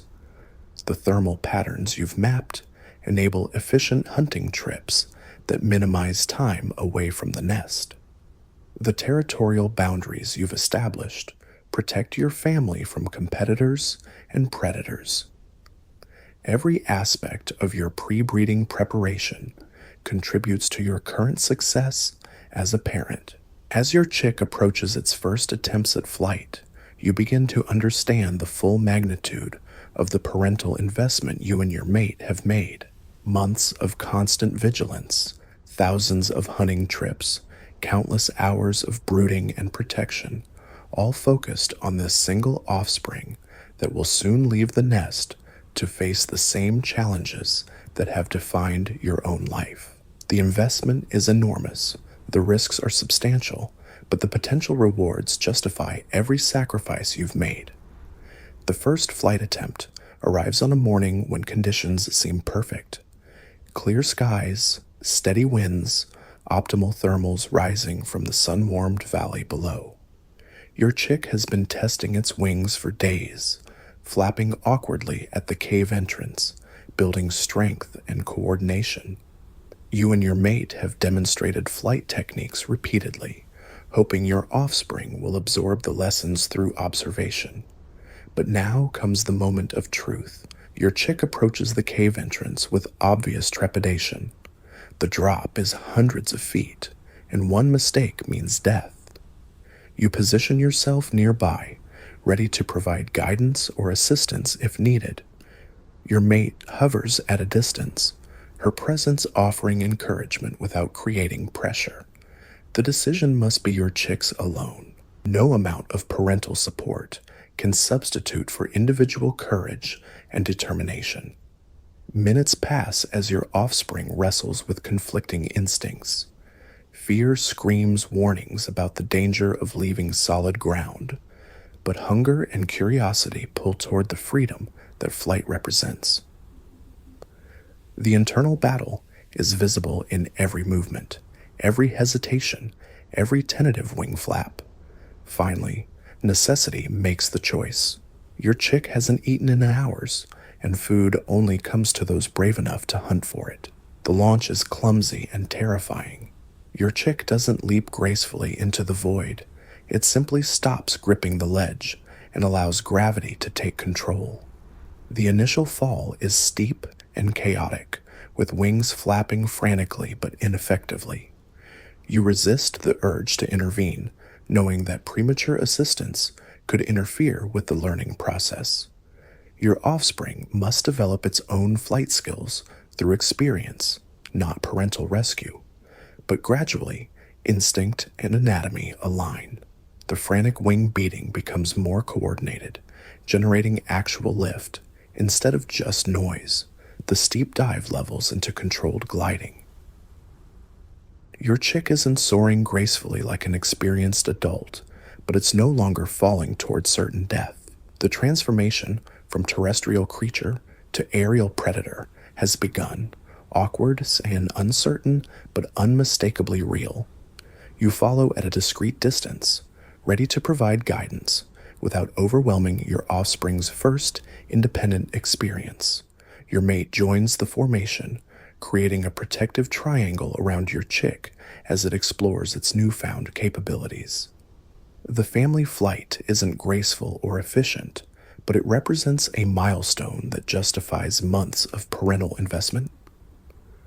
Your offspring has successfully transitioned from dependent nestling to capable juvenile.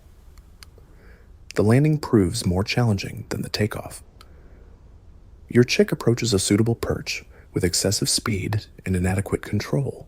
The impact is jarring and undignified, more crash than landing. But your offspring is unharmed and clearly exhilarated by its first taste of flight. The awkward technique will improve with practice, but the fundamental capability has been demonstrated. Your chick can fly, and that changes everything. Over the following days, flight training intensifies. Your offspring practices basic maneuvers under your watchful supervision, gradually building the skills needed for independent survival. Takeoffs become smoother, landings grow more controlled, and basic aerial navigation develops through repetition and guidance.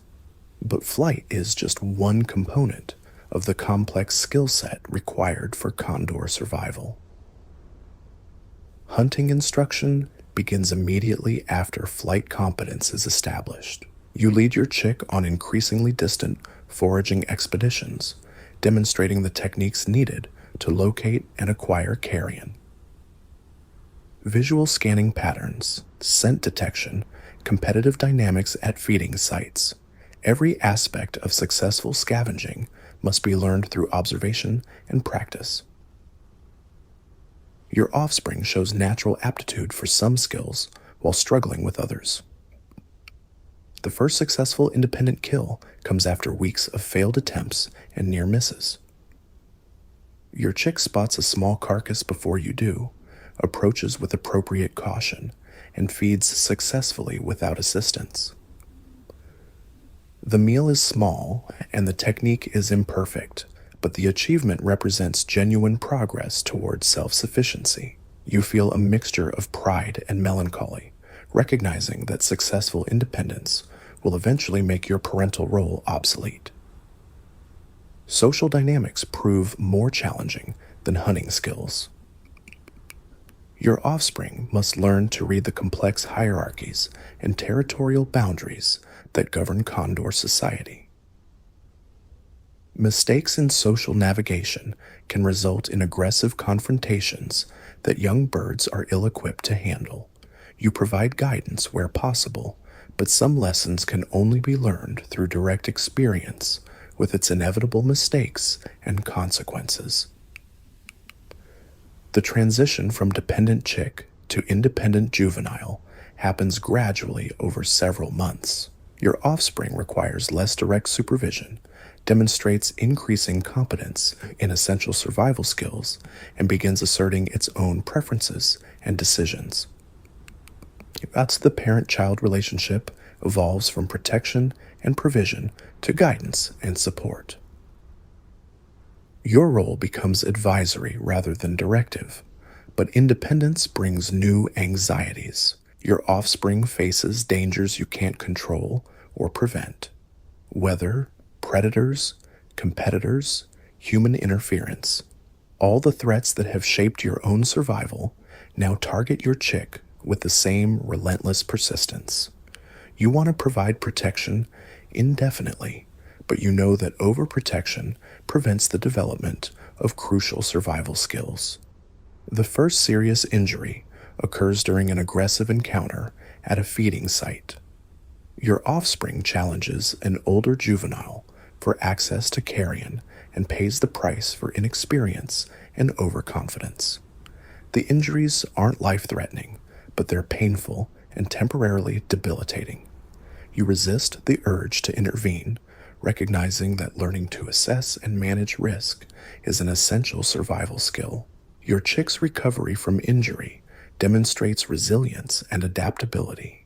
It modifies its behavior based on the painful lesson, becoming more cautious in competitive situations while maintaining the aggressive edge needed for successful feeding.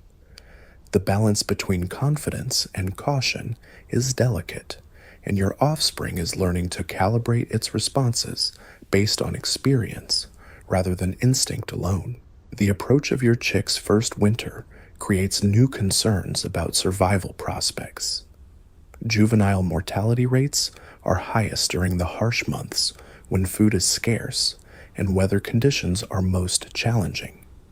Your offspring has developed competent hunting skills and basic social awareness, but winter survival requires mental toughness and physical endurance that can only be tested by actual experience. You and your mate face a difficult decision about continued support. Some condor parents maintain protective relationships with their offspring through the first winter, providing guidance and occasional assistance during the most challenging periods. Others encourage complete independence immediately after flight training is completed. The choice affects both your offspring's development and your own future breeding prospects. Your territorial responsibilities haven't diminished during the intensive months of chick rearing. Other condors have tested your boundaries repeatedly, recognizing that parental duties might create opportunities for territorial expansion. You've successfully defended your claims, but the constant vigilance has been exhausting. Your body weight has decreased, your flight endurance has declined, and your competitive edge has dulled from months of divided attention. The breeding season that began with such promise and proceeded with such success is drawing to a close. Your offspring is approaching independence, your mate is recovering from the physical demands of reproduction, and your territory requires attention and reinforcement. The cycle of preparation, reproduction, and recovery that defines adult condor existence is preparing to begin again, but success breeds ambition. Your first breeding attempt has produced a healthy, capable offspring that appears likely to survive to adulthood. The genetic investment you and your mate have made together shows every sign of paying dividends in future generations. The partnership that created this success suggests potential for future collaborative breeding attempts. Your relationship with your mate will need careful management in the coming months. The intense cooperation required for successful reproduction creates strong pair bonds, but the demands of individual survival constrain even the strongest relationships. Some condor pairs remain together for multiple breeding seasons, while others separate after each reproductive cycle. The choice depends on compatibility, territorial considerations, and alternative opportunities. Your offspring's gradual transition to independence creates mixed emotions. Pride in its growing competence competes with anxiety about its survival prospects. The investment of time, energy, and resources has been enormous, but the returns remain uncertain. Many factors beyond your control will determine whether your genetic material successfully passes to the next generation. All you can do is provide the best possible preparation for the challenges ahead. The social status you've achieved through successful reproduction affects your relationships with other condors. Proven breeding success enhances your attractiveness to potential future mates while establishing your credentials as a competent territory holder. Other adults treat you with increased respect, recognizing your demonstrated ability to manage the complex demands of condor parenthood. Your territory has proven its value during the demanding breeding season, but maintaining control requires continued vigilance and occasional aggression. Younger adults probe your boundaries regularly, testing for signs of weakness or distraction. Your successful defense of territorial claims, while simultaneously managing parental responsibilities, has enhanced your reputation and secured your position for future breeding opportunities. The approach of autumn brings decisions about winter strategy and future breeding plans. Your offspring will soon be capable of complete independence, freeing you and your mate from parental obligations. The question becomes whether to maintain your pair bond for future reproduction or to separate and explore alternative partnerships. The decision will affect your territorial arrangements, social relationships, and reproductive prospects for years to come. Your mate's preferences regarding future collaboration become apparent through subtle behavioral changes. Her increased attention to territorial maintenance suggests continued interest in the partnership. Her tolerant attitude toward your presence at feeding sites indicates ongoing compatibility. Most importantly, her participation in territorial defense activities demonstrates commitment to maintaining the resources that made your reproductive success possible. But alternative opportunities also present themselves. Other females observe your breeding success with obvious interest, recognizing your proven capabilities as a provider and protector. Their subtle courtship signals suggest availability for future partnerships if your current relationship doesn't continue. The options create both opportunities and complications for future breeding decisions. Your first winter as a successful parent brings new perspectives on survival and resource management. The responsibility for your offspring's welfare has taught you lessons about efficiency, planning, and risk assessment that enhance your own survival prospects. The skills developed during the intensive breeding season prove valuable for managing the challenges of seasonal scarcity and harsh weather conditions. The territory you've defended so carefully provides crucial advantages during the difficult winter months. Your detailed knowledge of local food sources, weather patterns, and competitive dynamics enables more efficient resource utilization. The boundaries you've established protect access to the most reliable carrion sources. The social relationships you've developed facilitate cooperation when conditions become desperate. Your offspring's first winter survival becomes a test of everything you've taught during the months of intensive training. You observe from a distance as your chick faces the challenges that have claimed so many young condors. hunting becomes more difficult as prey animals migrate or hibernate. Weather conditions make flight dangerous and energy expensive. Competition intensifies as scarcity drives desperate behavior among all scavengers. The social dynamics of winter survival create both opportunities and dangers for your offspring. Joining groups of other juveniles provides safety in numbers, but increases competition for limited resources. Maintaining independence preserves access to individual discoveries, but eliminates the benefits of collective vigilance and cooperative hunting. Your chick must learn to balance these considerations based on changing conditions and personal capabilities. Your parental instincts remain strong even as your offspring demonstrates increasing independence. You want to intervene when you observe dangerous decisions or competitive disadvantages, but you recognize that overprotection prevents the development of crucial survival skills. The balance between guidance and independence becomes more delicate as your chick faces increasingly serious challenges. Spring arrives with news of your offspring's successful survival through its first winter. The achievement validates months of intensive parental investment and suggests strong prospects for future reproductive success. Your genetic material has successfully passed the first major survival test, moving one step closer to representation in future generations. The satisfaction is profound and lasting. Your mate's interest in renewed breeding becomes apparent as seasonal hormones trigger reproductive behaviors. The partnership that produced successful offspring shows every sign of continuing for another breeding cycle. The territorial resources, social compatibility, and proven collaboration that enabled your first success remain intact and available for future reproduction. But success also creates new pressures and expectations.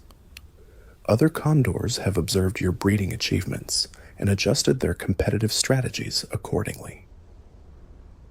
Younger adults view your territory with increased interest, recognizing its proven value for successful reproduction.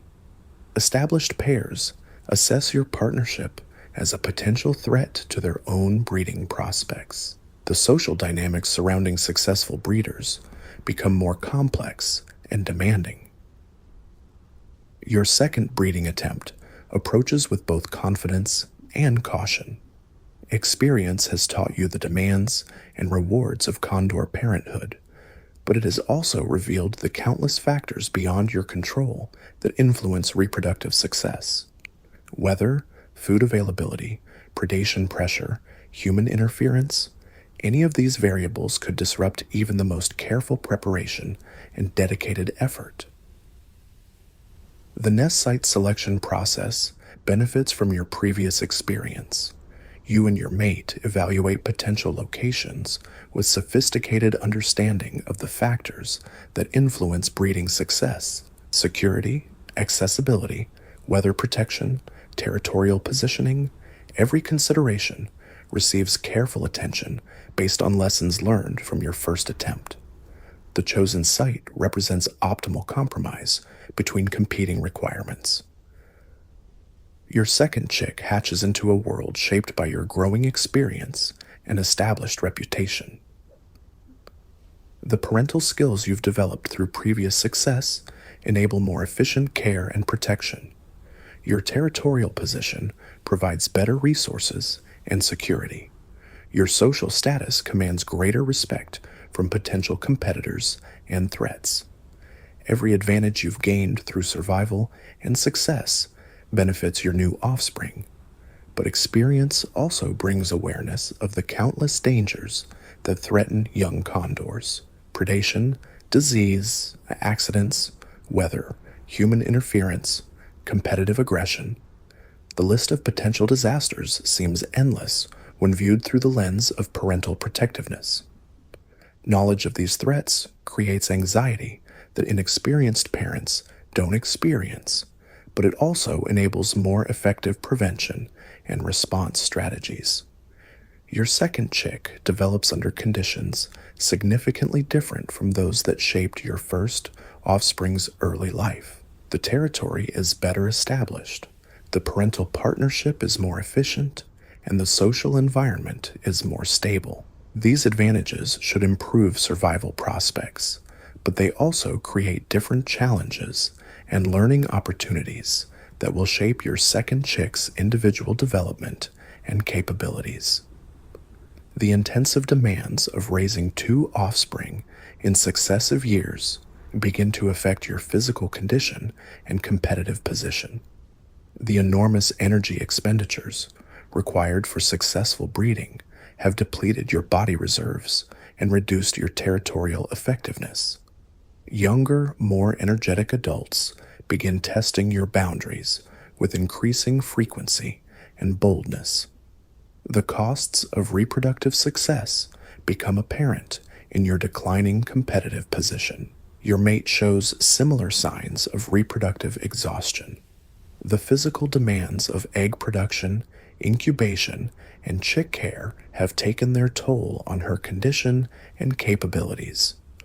Her flight endurance has decreased, her hunting efficiency has declined, and her aggressive response to territorial challenges has weakened.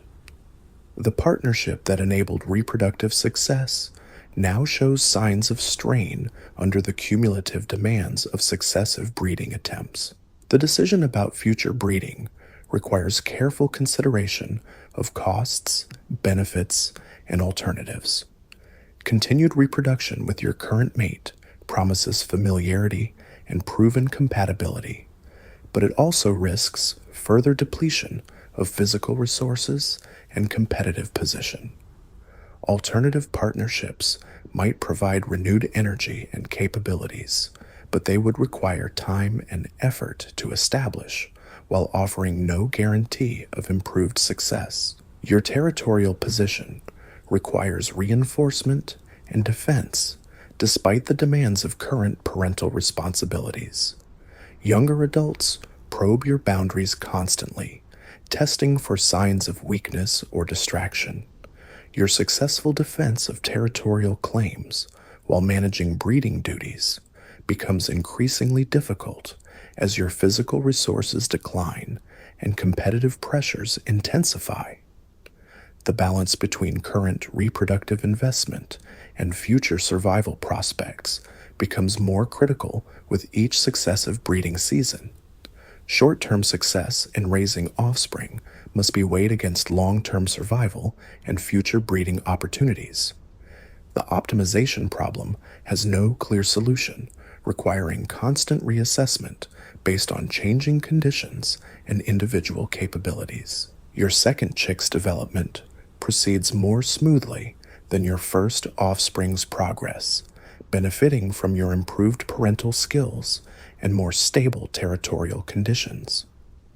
The learning curve that made your first breeding attempt so challenging has been largely overcome, enabling more efficient and effective care. But success also breeds complacency, and you must guard against the assumption that experience guarantees positive outcomes.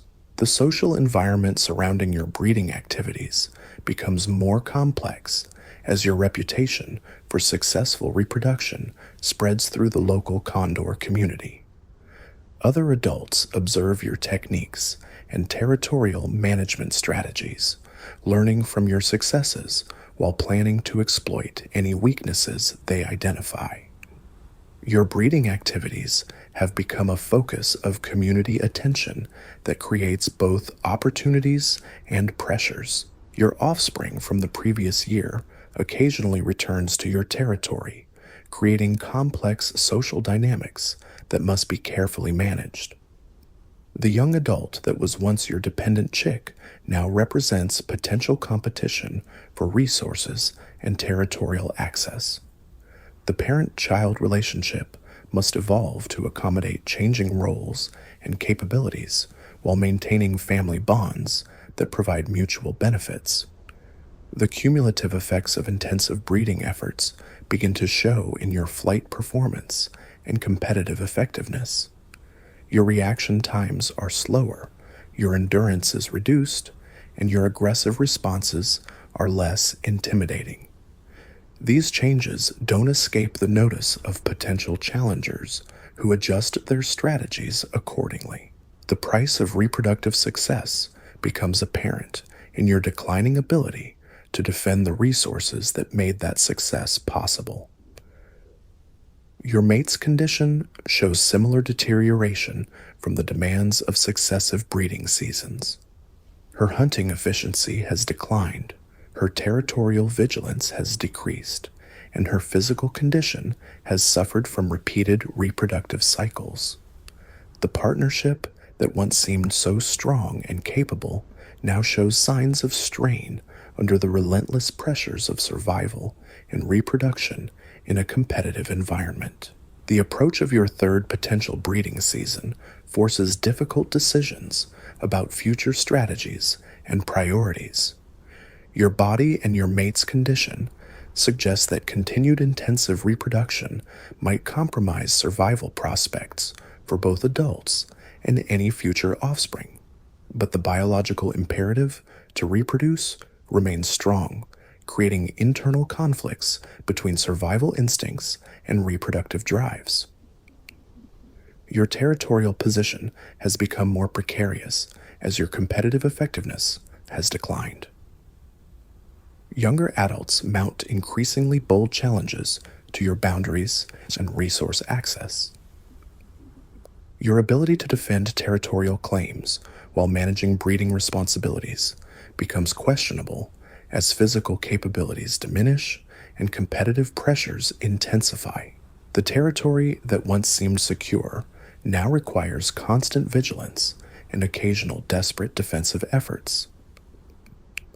The social dynamics of your breeding community continue evolving as new adults reach reproductive maturity and established pairs face the challenges of aging and resource depletion.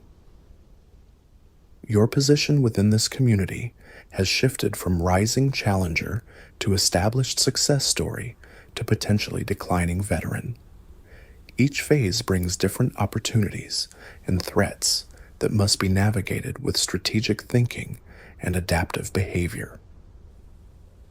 Your second offspring approaches independence with capabilities that reflect your improved parental skills and more stable territorial conditions. The lessons learned from your first breeding attempt have been applied effectively, resulting in a young adult that appears well prepared for independent survival.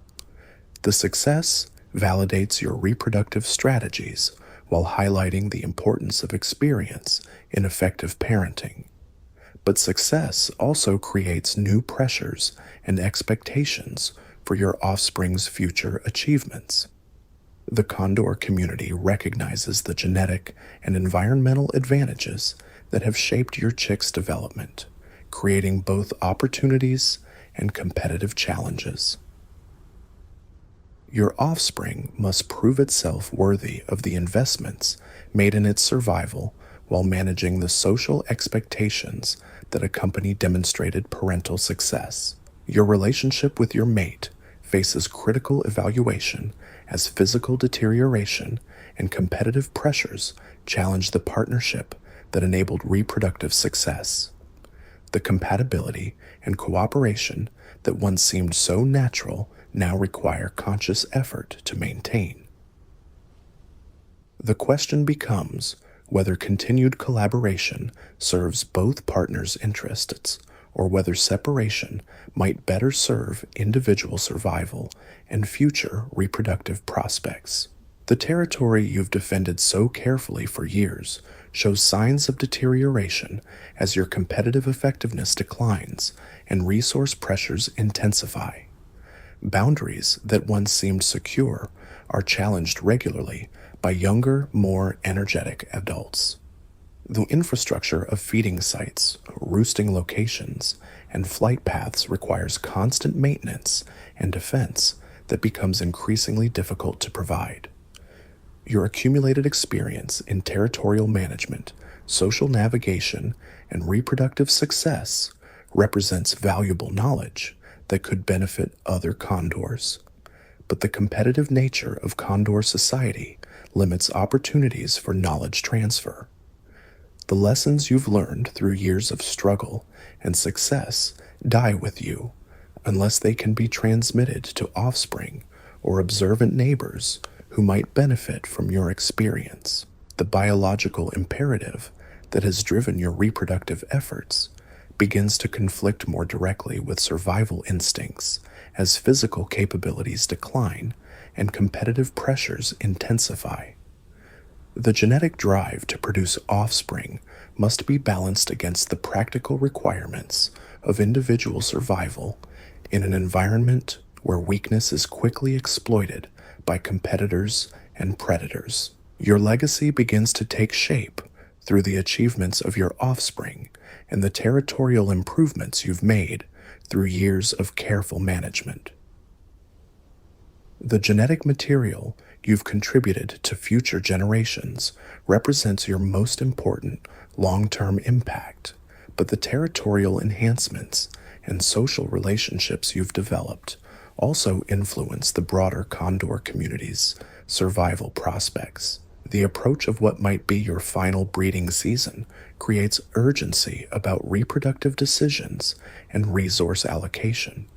The opportunity to produce additional offspring must be weighed against the risks to your own survival and the potential impacts on your existing offspring's prospects.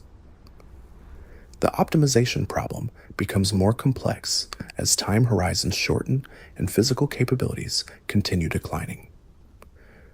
Your position within the condor community continues evolving as younger adults assume more prominent roles and aging veterans face the challenges of declining competitive effectiveness. The social hierarchy that once seemed stable shifts constantly as individual capabilities change and new challengers emerge. Your ability to maintain status and influence depends increasingly on strategic thinking rather than physical dominance. The territory that has been the foundation of your adult success faces uncertain future as your ability to defend it against younger, more capable challengers diminishes. The boundaries you've established, the resources you've developed, and the infrastructure you've created represent investments that must either be defended successfully or transferred to successors who can continue the work you've begun. Your mate's declining condition becomes impossible to ignore as winter deepens. She struggles to maintain altitude during routine flights. Her landings lack the precision they once had, and her appetite has decreased noticeably.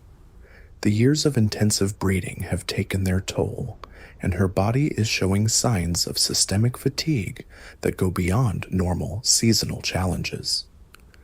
You recognize the symptoms because you feel them yourself, the subtle but unmistakable indicators that your prime years are behind you. The territory you've worked so hard to establish faces increasing pressure from multiple directions. A coalition of younger males has begun coordinating their challenges to your boundaries, recognizing that your weakened condition creates opportunities they couldn't exploit individually. Their strategy is sophisticated and patient. They don't mount direct assaults that might galvanize your defensive responses. Instead, they gradually encroach on peripheral areas, testing your reaction times and commitment to territorial defense. Your daily routine becomes a constant balancing act between maintaining territorial integrity and conserving the energy needed for basic survival. Every flight requires careful planning to maximize efficiency and minimize unnecessary energy expenditure. You can no longer afford the dramatic territorial displays that once deterred the challengers with minimal effort. Instead, you must rely increasingly on strategic positioning and the reputation built through years of successful defense. The hunting strategies that served you well during your prime years require modification as your physical capabilities decline. You can no longer chase competitors away from prime feeding sites through pure aggression and intimidation. Instead, you develop more subtle approaches, timing your arrivals to coincide with periods of minimal competition, selecting feeding locations that favor experience over raw physical power, and building temporary alliances with other aging adults who face similar challenges. Your mate's hunting success becomes increasingly erratic as her condition deteriorates. Some days she returns with adequate nutrition. Others she comes back empty-handed after hours of fruitless searching. The inconsistency creates additional pressure on your own hunting efforts, forcing you to compensate for her declining productivity while managing your own reduced capabilities. The partnership that once distributed survival burdens efficiently now concentrates them disproportionately on your shoulders. The social dynamics within your territory shift as other condors recognize the changing power balance. Younger adults who once deferred to your presence now challenge your access to prime feeding sites more frequently and aggressively. Your responses must be calibrated carefully. Too aggressive, and you risk injury or energy depletion you can't afford.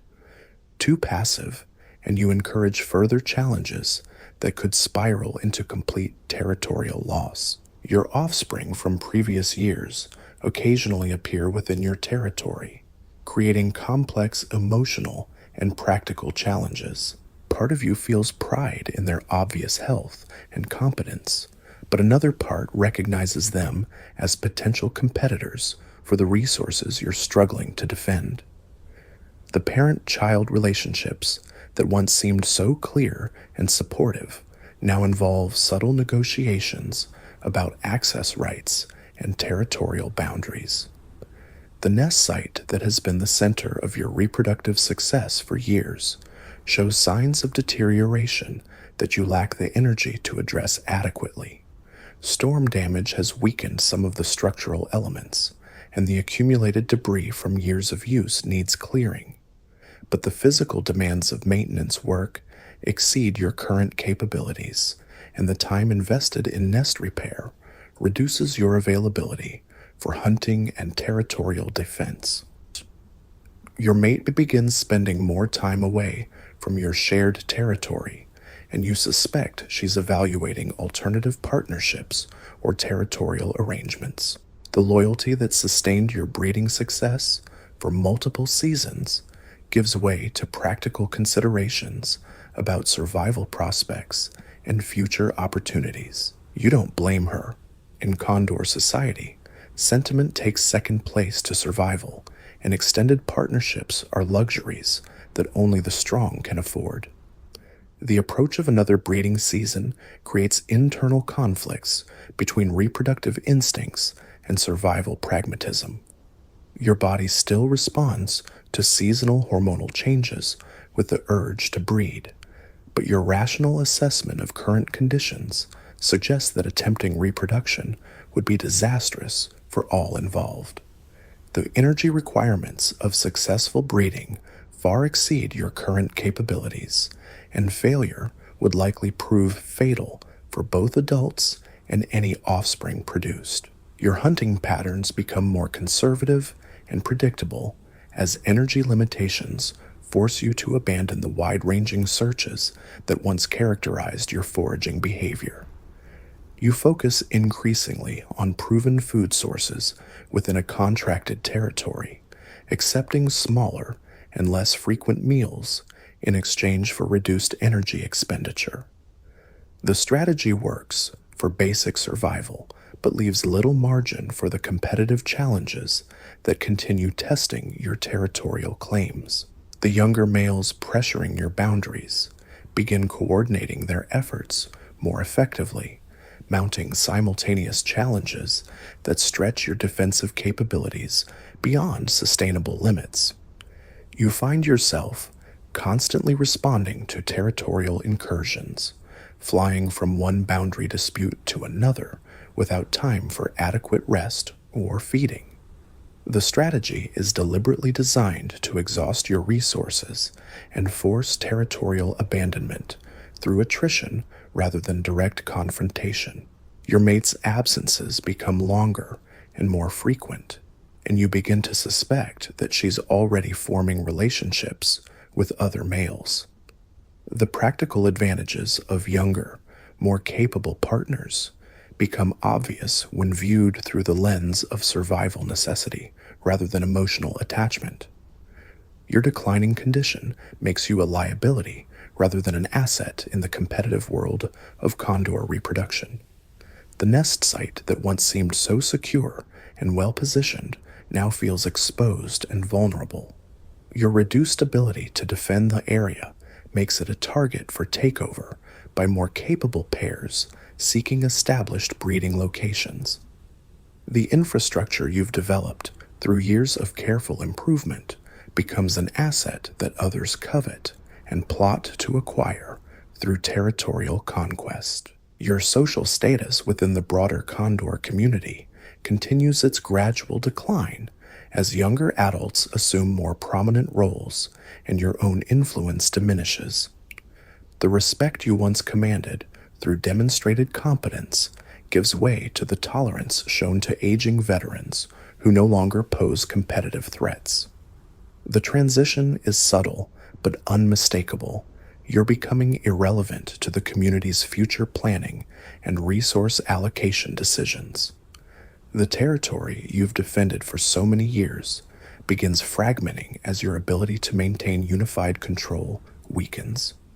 Younger males establish footholds in areas you can no longer patrol effectively, gradually carving up your domain through persistent encroachment and strategic positioning.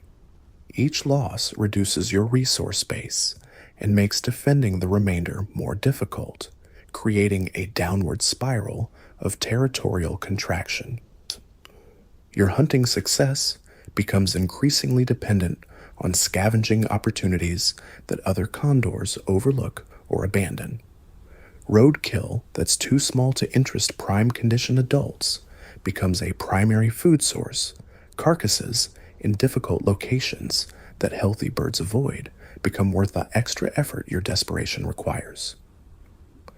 The margins of condor society become your primary habitat as mainstream competition becomes unsustainable. Your mate's departure becomes official when you discover her participating in courtship displays with a younger male in a distant territory.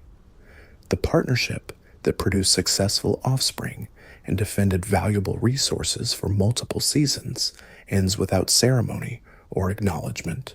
She simply doesn't return to your territory one day, and you understand that your reproductive career has effectively concluded. The loneliness that follows your mate's departure is more profound than the physical challenges of solo territorial defense. Condors are not inherently social creatures, but the extended partnership required for successful breeding creates bonds that transcend simple cooperation. The absence of coordinated activities, shared responsibilities, and mutual support leaves a psychological void that affects your motivation and decision-making processes. Your territorial holdings continue shrinking as younger males press their advantages more aggressively. Areas that once formed the core of your domain become contested zones where your presence is tolerated but not respected. The boundaries you spent years establishing and defending dissolve under pressure. You lack the strength to resist effectively. Your territory becomes a shadow of its former extent and value. The feeding sites that once provided reliable nutrition become less accessible as your competitive position deteriorates. Prime locations fall under the control of stronger adults who exclude you through intimidation and aggression. You're forced to rely increasingly on marginal feeding opportunities that provide less nutrition and require more energy to acquire. The mathematics of survival begin working against you more decisively with each passing month. Your flight performance, shows clear signs of deterioration that other condors notice and exploit. Your takeoffs are slower, your climbing ability is reduced, and your endurance has decreased significantly. These limitations affect every aspect of your survival strategy, from hunting effectiveness to territorial defense to predator avoidance. The physical capabilities that once seemed limitless now impose harsh constraints on your behavioral options. The younger males who have been pressuring your territory begin making more direct challenges to your remaining holdings. They recognize that your declining condition creates opportunities for territorial acquisition that may not persist indefinitely. Their challenges become bolder and more frequent, forcing you into defensive actions that further deplete your limited energy reserves. Your social interactions with other condors become increasingly strained as your status continues declining. Former peers treat you with a mixture of pity and impatience that's more demoralizing than outright hostility. The community that once included you in its social calculations now views you as a declining asset whose eventual removal is merely a matter of timing. The nest site you've maintained for years finally falls under siege from a coordinated assault by two younger pairs who recognize its value and your inability to defend it effectively. The battle for control stretches over several days, with repeated aerial confrontations that exhaust your remaining strength while barely inconveniencing your younger, more energetic challengers. The outcome is predetermined by the physical realities of your condition. Your defeat in the nest site battle marks a turning point in your territorial decline. The loss of your primary breeding location eliminates any possibility of future reproductive attempts while demonstrating to the broader community that your territorial holdings are available for acquisition by more capable adults. The psychological impact of this defeat affects your willingness to defend other areas with the same determination you once showed. The feeding strategies that sustained you during your territorial decline must be modified again as your access to reliable food sources becomes more restricted. You begin focusing on nocturnal scavenging opportunities that other condors avoid, accepting the increased risks in exchange for reduced competition. Roadkill becomes your primary food source, despite the obvious dangers of feeding near human traffic patterns. Your hunting schedule shifts to accommodate your reduced competitive position and declining physical capabilities. Dawn and dusk feeding becomes standard practice as you avoid the peak activity periods when stronger condors dominate prime feeding sites. The strategy provides access to food sources, but limits your nutritional intake to suboptimal levels that barely sustain basic metabolic requirements. The territory that once spanned multiple valleys and mountain ranges contracts to a few marginal areas that other condors consider unworthy of serious territorial investment. Your holdings become a patchwork of difficult terrain, unreliable food sources, and exposed roosting sites that offer minimal strategic value. But these marginal areas represent your entire remaining claim to independence and survival. Your interactions with former offspring become awkward and strained as the power dynamics between you shift dramatically. The young adults you once protected and educated now possess superior physical capabilities and competitive positions.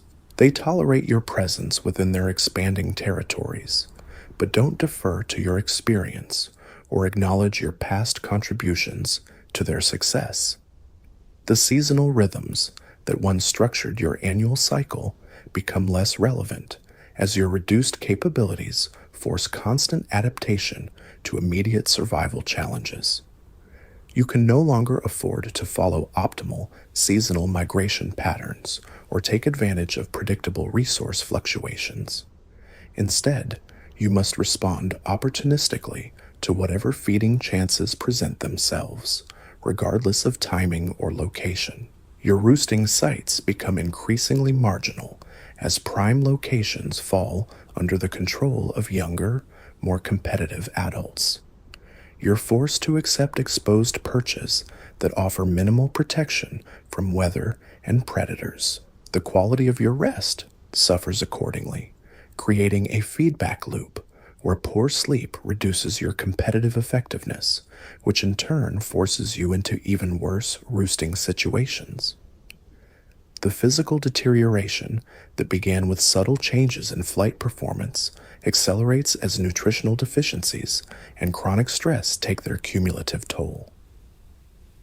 Your reaction times slow noticeably, your coordination becomes less precise, and your strength continues declining. These changes don't escape the notice of potential predators who begin viewing you as an increasingly viable target. Your survival strategies become increasingly desperate as conventional approaches to resource acquisition prove inadequate for your declining capabilities. You begin taking risks that your younger self would have recognized as potentially fatal, feeding in dangerous locations, approaching unknown food sources without adequate caution, and venturing into territories controlled by aggressively territorial adults. The social isolation that began with your mate's departure deepens as other aging condors in your situation either die or disappear from the area. The informal support network that sometimes develops among declining adults fails to materialize, leaving you to face the challenges of aging and territorial loss without companionship or mutual assistance. Your former territory continues fragmenting among the younger adults who have carved up your holdings through persistent pressure and strategic positioning. The boundaries you spent years establishing disappear as new territorial arrangements emerge that reflect current power balances rather than historical claims. Your territorial legacy dissolves as if it never existed. The hunting techniques that served you well during your prime years become increasingly ineffective as your physical limitations multiply. You can no longer intimidate competitors through aggressive displays or outmaneuver them through superior flight performance. Instead, you must rely on cunning and patience to identify feeding opportunities that others overlook or consider unworthy of their attention. Your nutritional intake becomes increasingly erratic as your access to reliable food sources continues deteriorating. Some days provide adequate nutrition through lucky discoveries or successful scavenging. Others leave you weak and hungry despite hours of searching. The inconsistency creates additional stress that accelerates your physical decline and reduces your competitive effectiveness even further. The predators that once gave you a respectful distance begin showing increased interest in your movements and behavior patterns. Younger condors rarely face serious predation threats due to their size and defensive capabilities, but aging birds with declining reflexes and reduced flight performance present opportunities that intelligent predators learn to recognize and exploit. Your daily routine becomes dominated by the search for food as hunting success becomes less predictable and more energy intensive. The time available for territorial defense, social interactions, and rest diminishes as basic survival requirements consume increasing proportions of your limited energy budget. Life contracts to its most fundamental elements: find food, avoid danger, survive another day. The territory you once knew intimately begins changing as new residents alter the landscape to suit their preferences and requirements. Feeding sites you developed are modified or abandoned, flight paths you established are rerouted, and roosting locations you improved are reconfigured. The physical infrastructure of your territorial success disappears under the influence of new management. Your flight patterns become increasingly predictable as energy limitations force you to follow the most efficient routes between known resources. The wide-ranging exploration that once characterized your foraging behavior gives way to conservative movement patterns that minimize energy expenditure while maximizing access to proven food sources. But predictability creates vulnerability to both competitors and predators.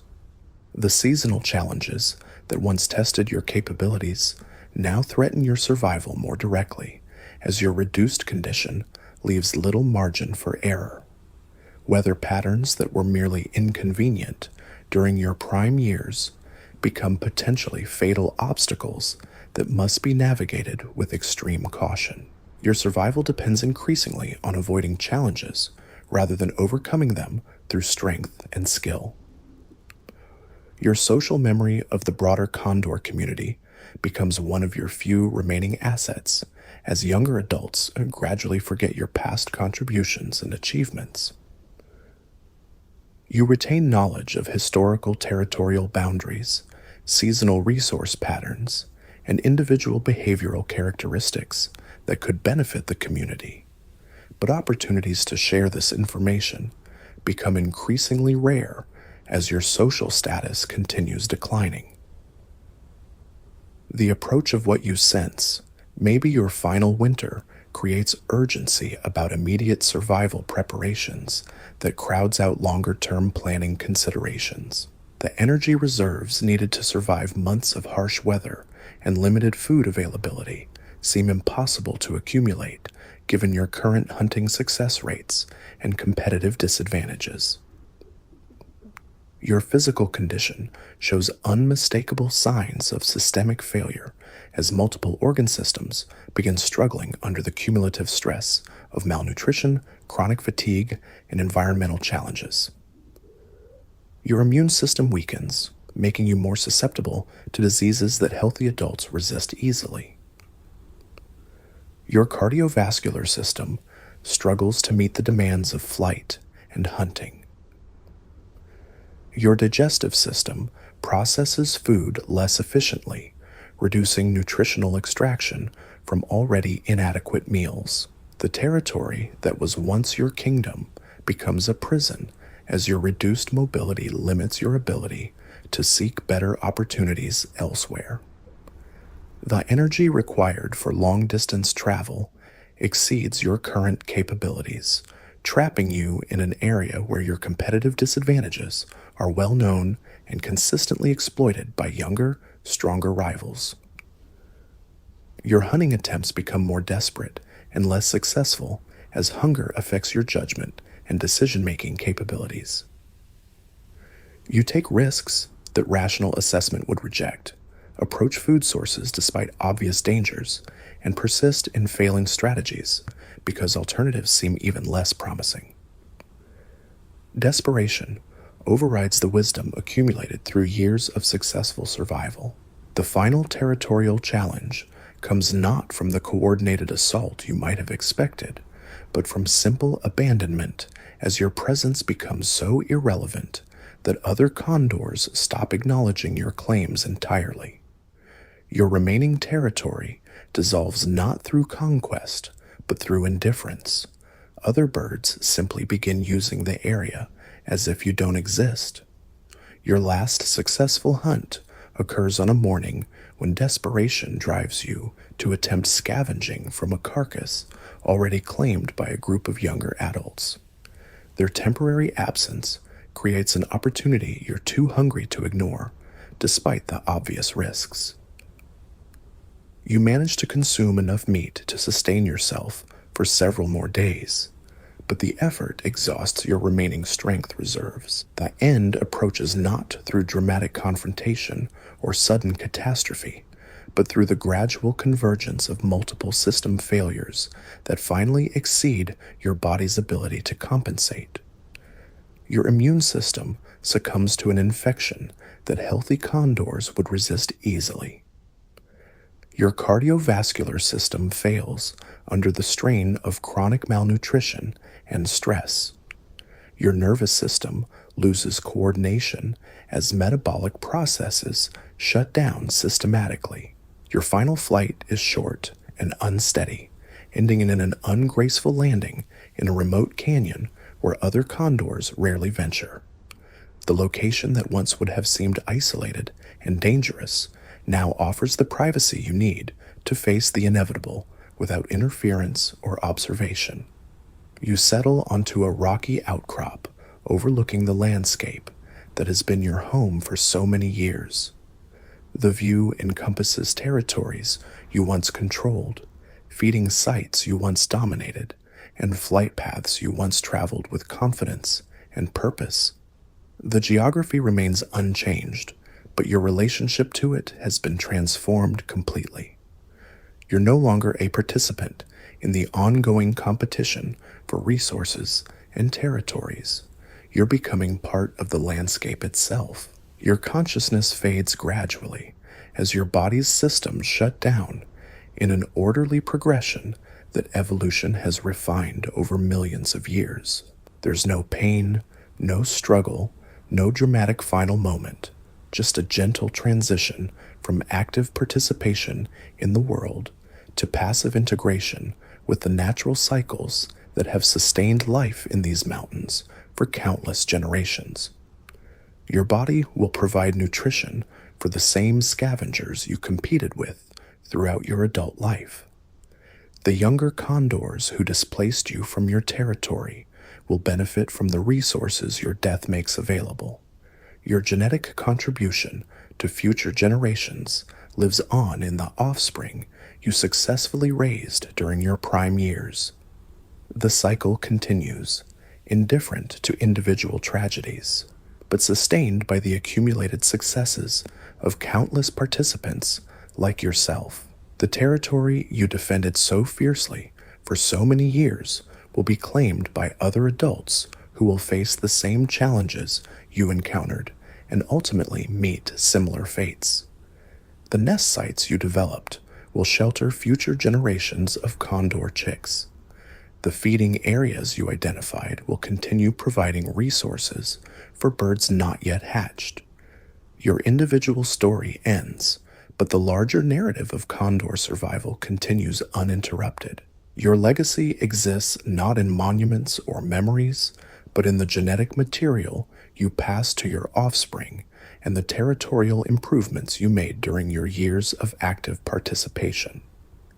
The knowledge you accumulated dies with you, but the results of applying that knowledge persist in the enhanced survival prospects of future generations who will benefit from your contributions without knowing their source. The mountain winds that carried you through thousands of successful flights will continue supporting other condors who face the same challenges you mastered and ultimately succumbed to. The thermals you learned to read so skillfully will lift other wings toward the same skies you dominated during your prime years. The landscape that shaped your entire existence remains unchanged, ready to test new generations of condors against the same timeless standards of survival and reproduction. Your story represents just one thread in the vast tapestry of condor existence, neither more nor less significant than the countless others who have faced similar challenges throughout the species' long evolutionary history. Success and failure, triumph and tragedy, birth and death, all are temporary phases in a larger pattern that transcends individual experience while remaining utterly dependent on the accumulated efforts of participants like yourself. Life as a condor might be challenging, but there's another creature out there that faces even greater hardships. Trust me, their struggle makes your story seem almost easy by comparison. Check out that video and see what I mean. The mountains that witnessed your entire existence continue their silent vigil, indifferent to the drama that just concluded on their slopes. Your body lies still on the rocky ledge, but the story doesn't end there. Within hours, the scent of death begins to spread on the wind, carrying news of opportunity to every scavenger within miles. The first to arrive are the ravens, always quick to capitalize on fresh discoveries. They approach cautiously, their intelligence warning them that a dead condor might still pose risks they don't fully understand. But hunger overcomes caution, and soon they're tearing at the softer tissues, their harsh calls echoing off the canyon walls like a dinner bell for other opportunists. A golden eagle circles overhead, assessing the situation with predatory calculation. Your massive size makes you an attractive meal, but the growing crowd of smaller scavengers complicates the feeding dynamics. The eagle lands nearby, its presence immediately shifting the balance of power at your carcass. Ravens scatter temporarily, but they don't retreat far. They know patience pays off when dealing with larger competitors. By evening, a young condor appears on the horizon. It's one of the juveniles that helped pressure you out of your territory months ago. The irony isn't lost on the mountain winds that have watched this cycle repeat countless times. The bird that contributed to your territorial decline now benefits directly from your death, feeding on the very flesh that once soared through these same skies with grace and power. Your former mate arrives the next morning. She circles the area several times before landing, her behavior suggesting recognition mixed with caution. Does she remember your scent, your distinctive flight pattern, the years you spent together raising offspring? If so, she shows no sentimentality. Survival has taught her that death is simply another resource to exploit, regardless of previous relationships. She feeds efficiently and without ceremony, consuming the muscle tissue that once powered your territorial displays and hunting expeditions. The meat that carried you through thousands of successful flights now provides her with the energy needed for her own continued survival. The partnership that once seemed so important dissolves completely in the practical realities of scavenging behavior. Other condors arrive throughout the day, drawn by the feeding activity and the rare opportunity to consume one of their own kind. The feeding hierarchy plays out exactly as it did when you were alive and competing for access to other carcasses. The larger, more dominant birds claim the choicest portions, while smaller individuals wait their turn or search for overlooked scraps. Your offspring from previous years eventually appear among the feeding crowd. They show no recognition, no hesitation, no acknowledgement of the genetic relationship that once defined their existence. The parent-child bond that seemed so powerful during their dependency phase proves irrelevant in death. They feed alongside strangers, treating your remains as just another food source in the ongoing struggle for survival. The feeding frenzy continues for days as your substantial body provides nutrition for dozens of scavengers. Every ounce of flesh represents energy that will fuel future flights, territorial battles, and reproductive attempts. Your individual story ends, but your physical substance becomes part of countless other stories that are just beginning or continuing their own arcs towards similar conclusions. The bones that supported your massive frame through years of aerial mastery are picked clean and scattered across the canyon floor.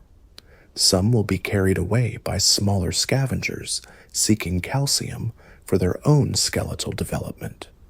Others will remain where they fall, gradually weathering under the influence of wind and rain until they become indistinguishable from the rocky substrate that forms the mountain's foundation.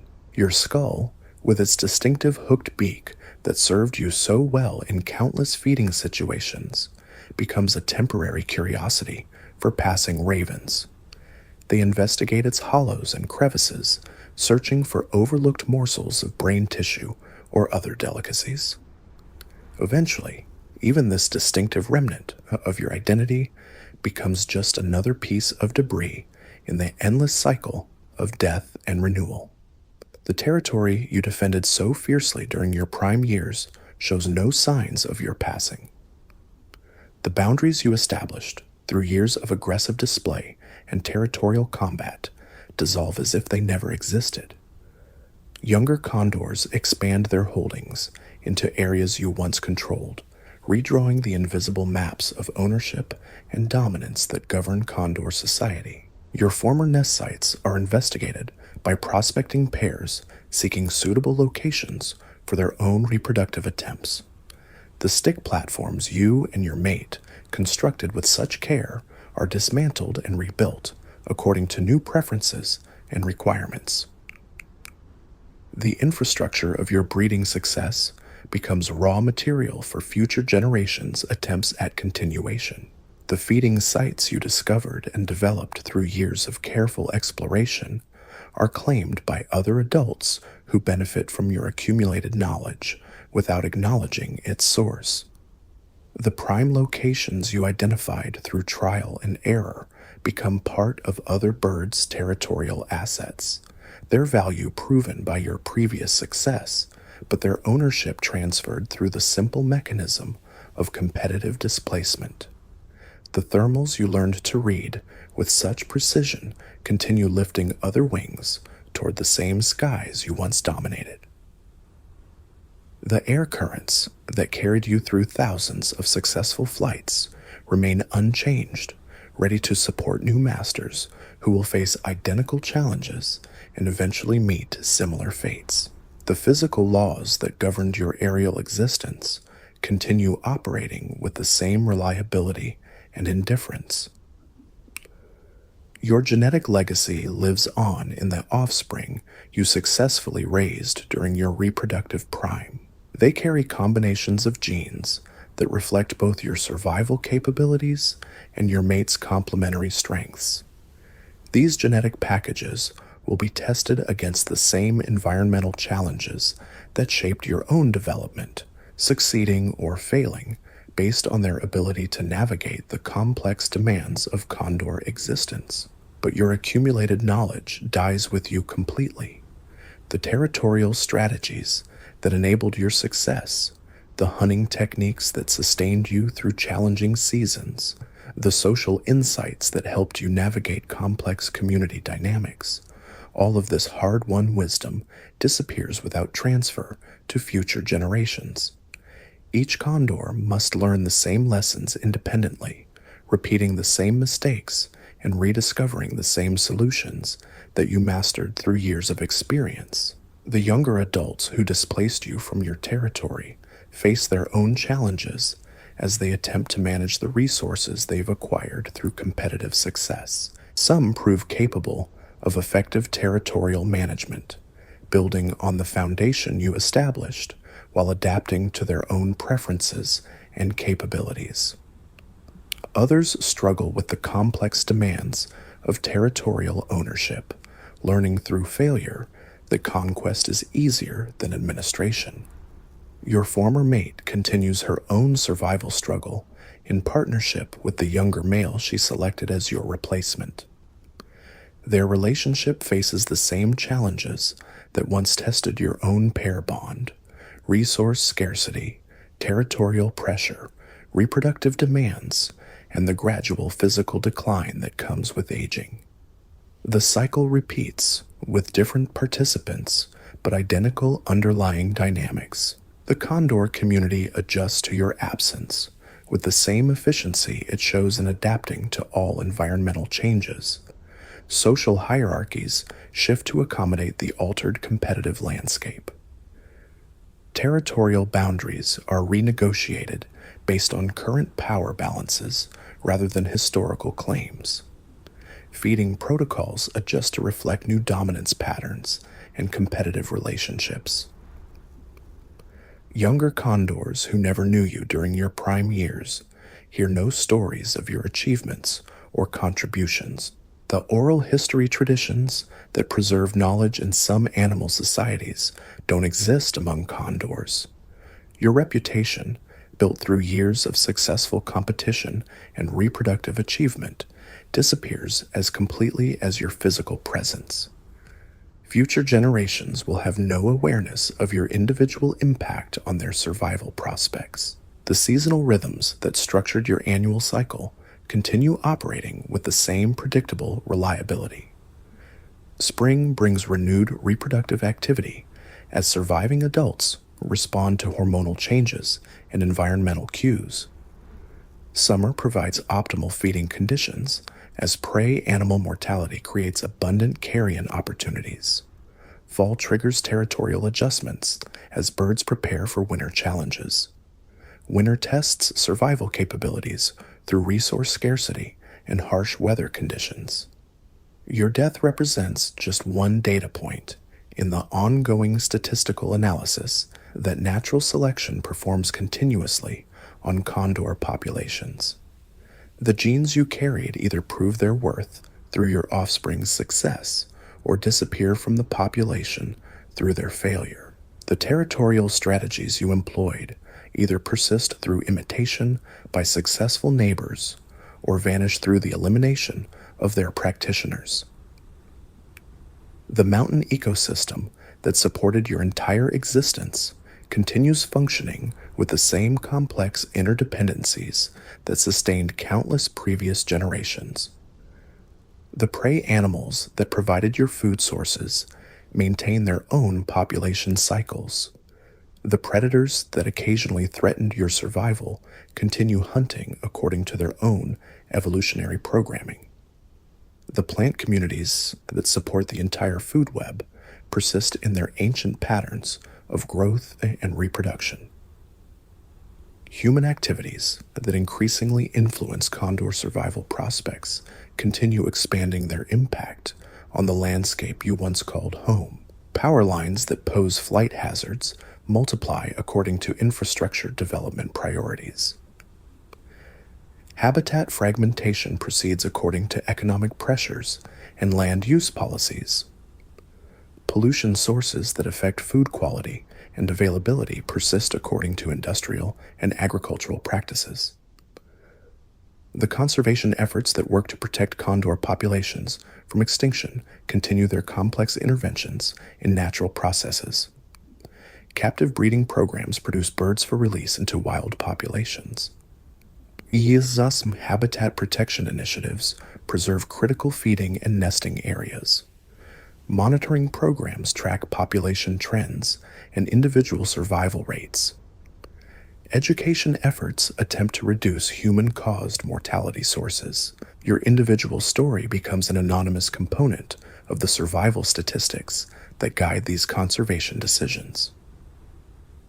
Your successful reproduction contributes to population growth figures that justify continued program funding. Your territorial achievements provide evidence of habitat quality that supports land protection initiatives. Your death becomes part of the mortality data that identifies threats requiring management intervention. The landscape that shaped your entire existence will continue shaping future generations of condors according to the same timeless principles that governed your own development. Geography will continue determining thermal patterns and flight corridors. Climate will continue influencing food availability and weather challenges. Topography will continue providing nest sites and roosting locations. The physical stage remains constant while the actors change continuously. Future condors will face the same fundamental challenges that defined your existence: finding food, avoiding predators, establishing territories, attracting mates, raising offspring, and surviving long enough to pass genes to the next generation. The specific details will vary according to changing conditions, but the underlying requirements remain unchanged by the passage of time or the replacement of individuals. Your story ends where it began, in the eternal cycle of birth, struggle, reproduction, decline, and death that has sustained condor populations through millions of years of environmental change. Individual lives matter only as they contribute to the species' collective survival. Personal achievements and failures become meaningful only through their impact on genetic continuity and population persistence. The mountains that witnessed your birth territorial struggles, reproductive successes, and final decline will continue their silent observation of countless similar dramas. Each condor that soars through these skies faces identical challenges and meets similar fates. The landscape endures while its inhabitants come and go according to the relentless logic of natural selection. But your legacy persists in ways you could never have anticipated during your lifetime. Every successful hunt contributed to your offspring's development. Every territorial battle established precedents that influence future competitive dynamics. Every breeding season added genetic diversity to the population gene pool. Every day of survival demonstrated the viability of strategies that others might imitate or improve upon. The young condors currently learning to fly in territories adjacent to your former holdings benefit from the competitive pressure you once provided. The adults who displaced you from prime locations now face the same challenges you once mastered. The mates you courted and the offspring you raised carry forward the genetic combinations that evolution will test against future environmental challenges. Your individual thread in the vast tapestry of condor existence ends here, but the pattern continues weaving itself according to principles that transcend any single participant's contribution. Success and failure, birth and death, triumph and tragedy, all are temporary phases in a larger story that has no beginning and no end, only continuous adaptation to changing conditions through the accumulated efforts of countless individuals like yourself. The mountain winds that carried you through your final flight now support other wings seeking the same thermals you once mastered. The skies that witnessed your greatest achievements remain open to new masters who will write their own stories of survival and reproduction across the same vast canvas. Your time has ended, but the eternal dance of condor existence continues without pause or acknowledgement of individual transitions. And in this endless cycle of struggle and adaptation, your story becomes both unique and universal. The specific details of your individual experience joining the collective narrative of a species that has survived ice ages, volcanic eruptions, climate changes, and human encroachment through the simple strategy of never giving up, never stopping the relentless pursuit of survival that defines life itself. Here you can find the next video. Click on it. Until then, see you soon.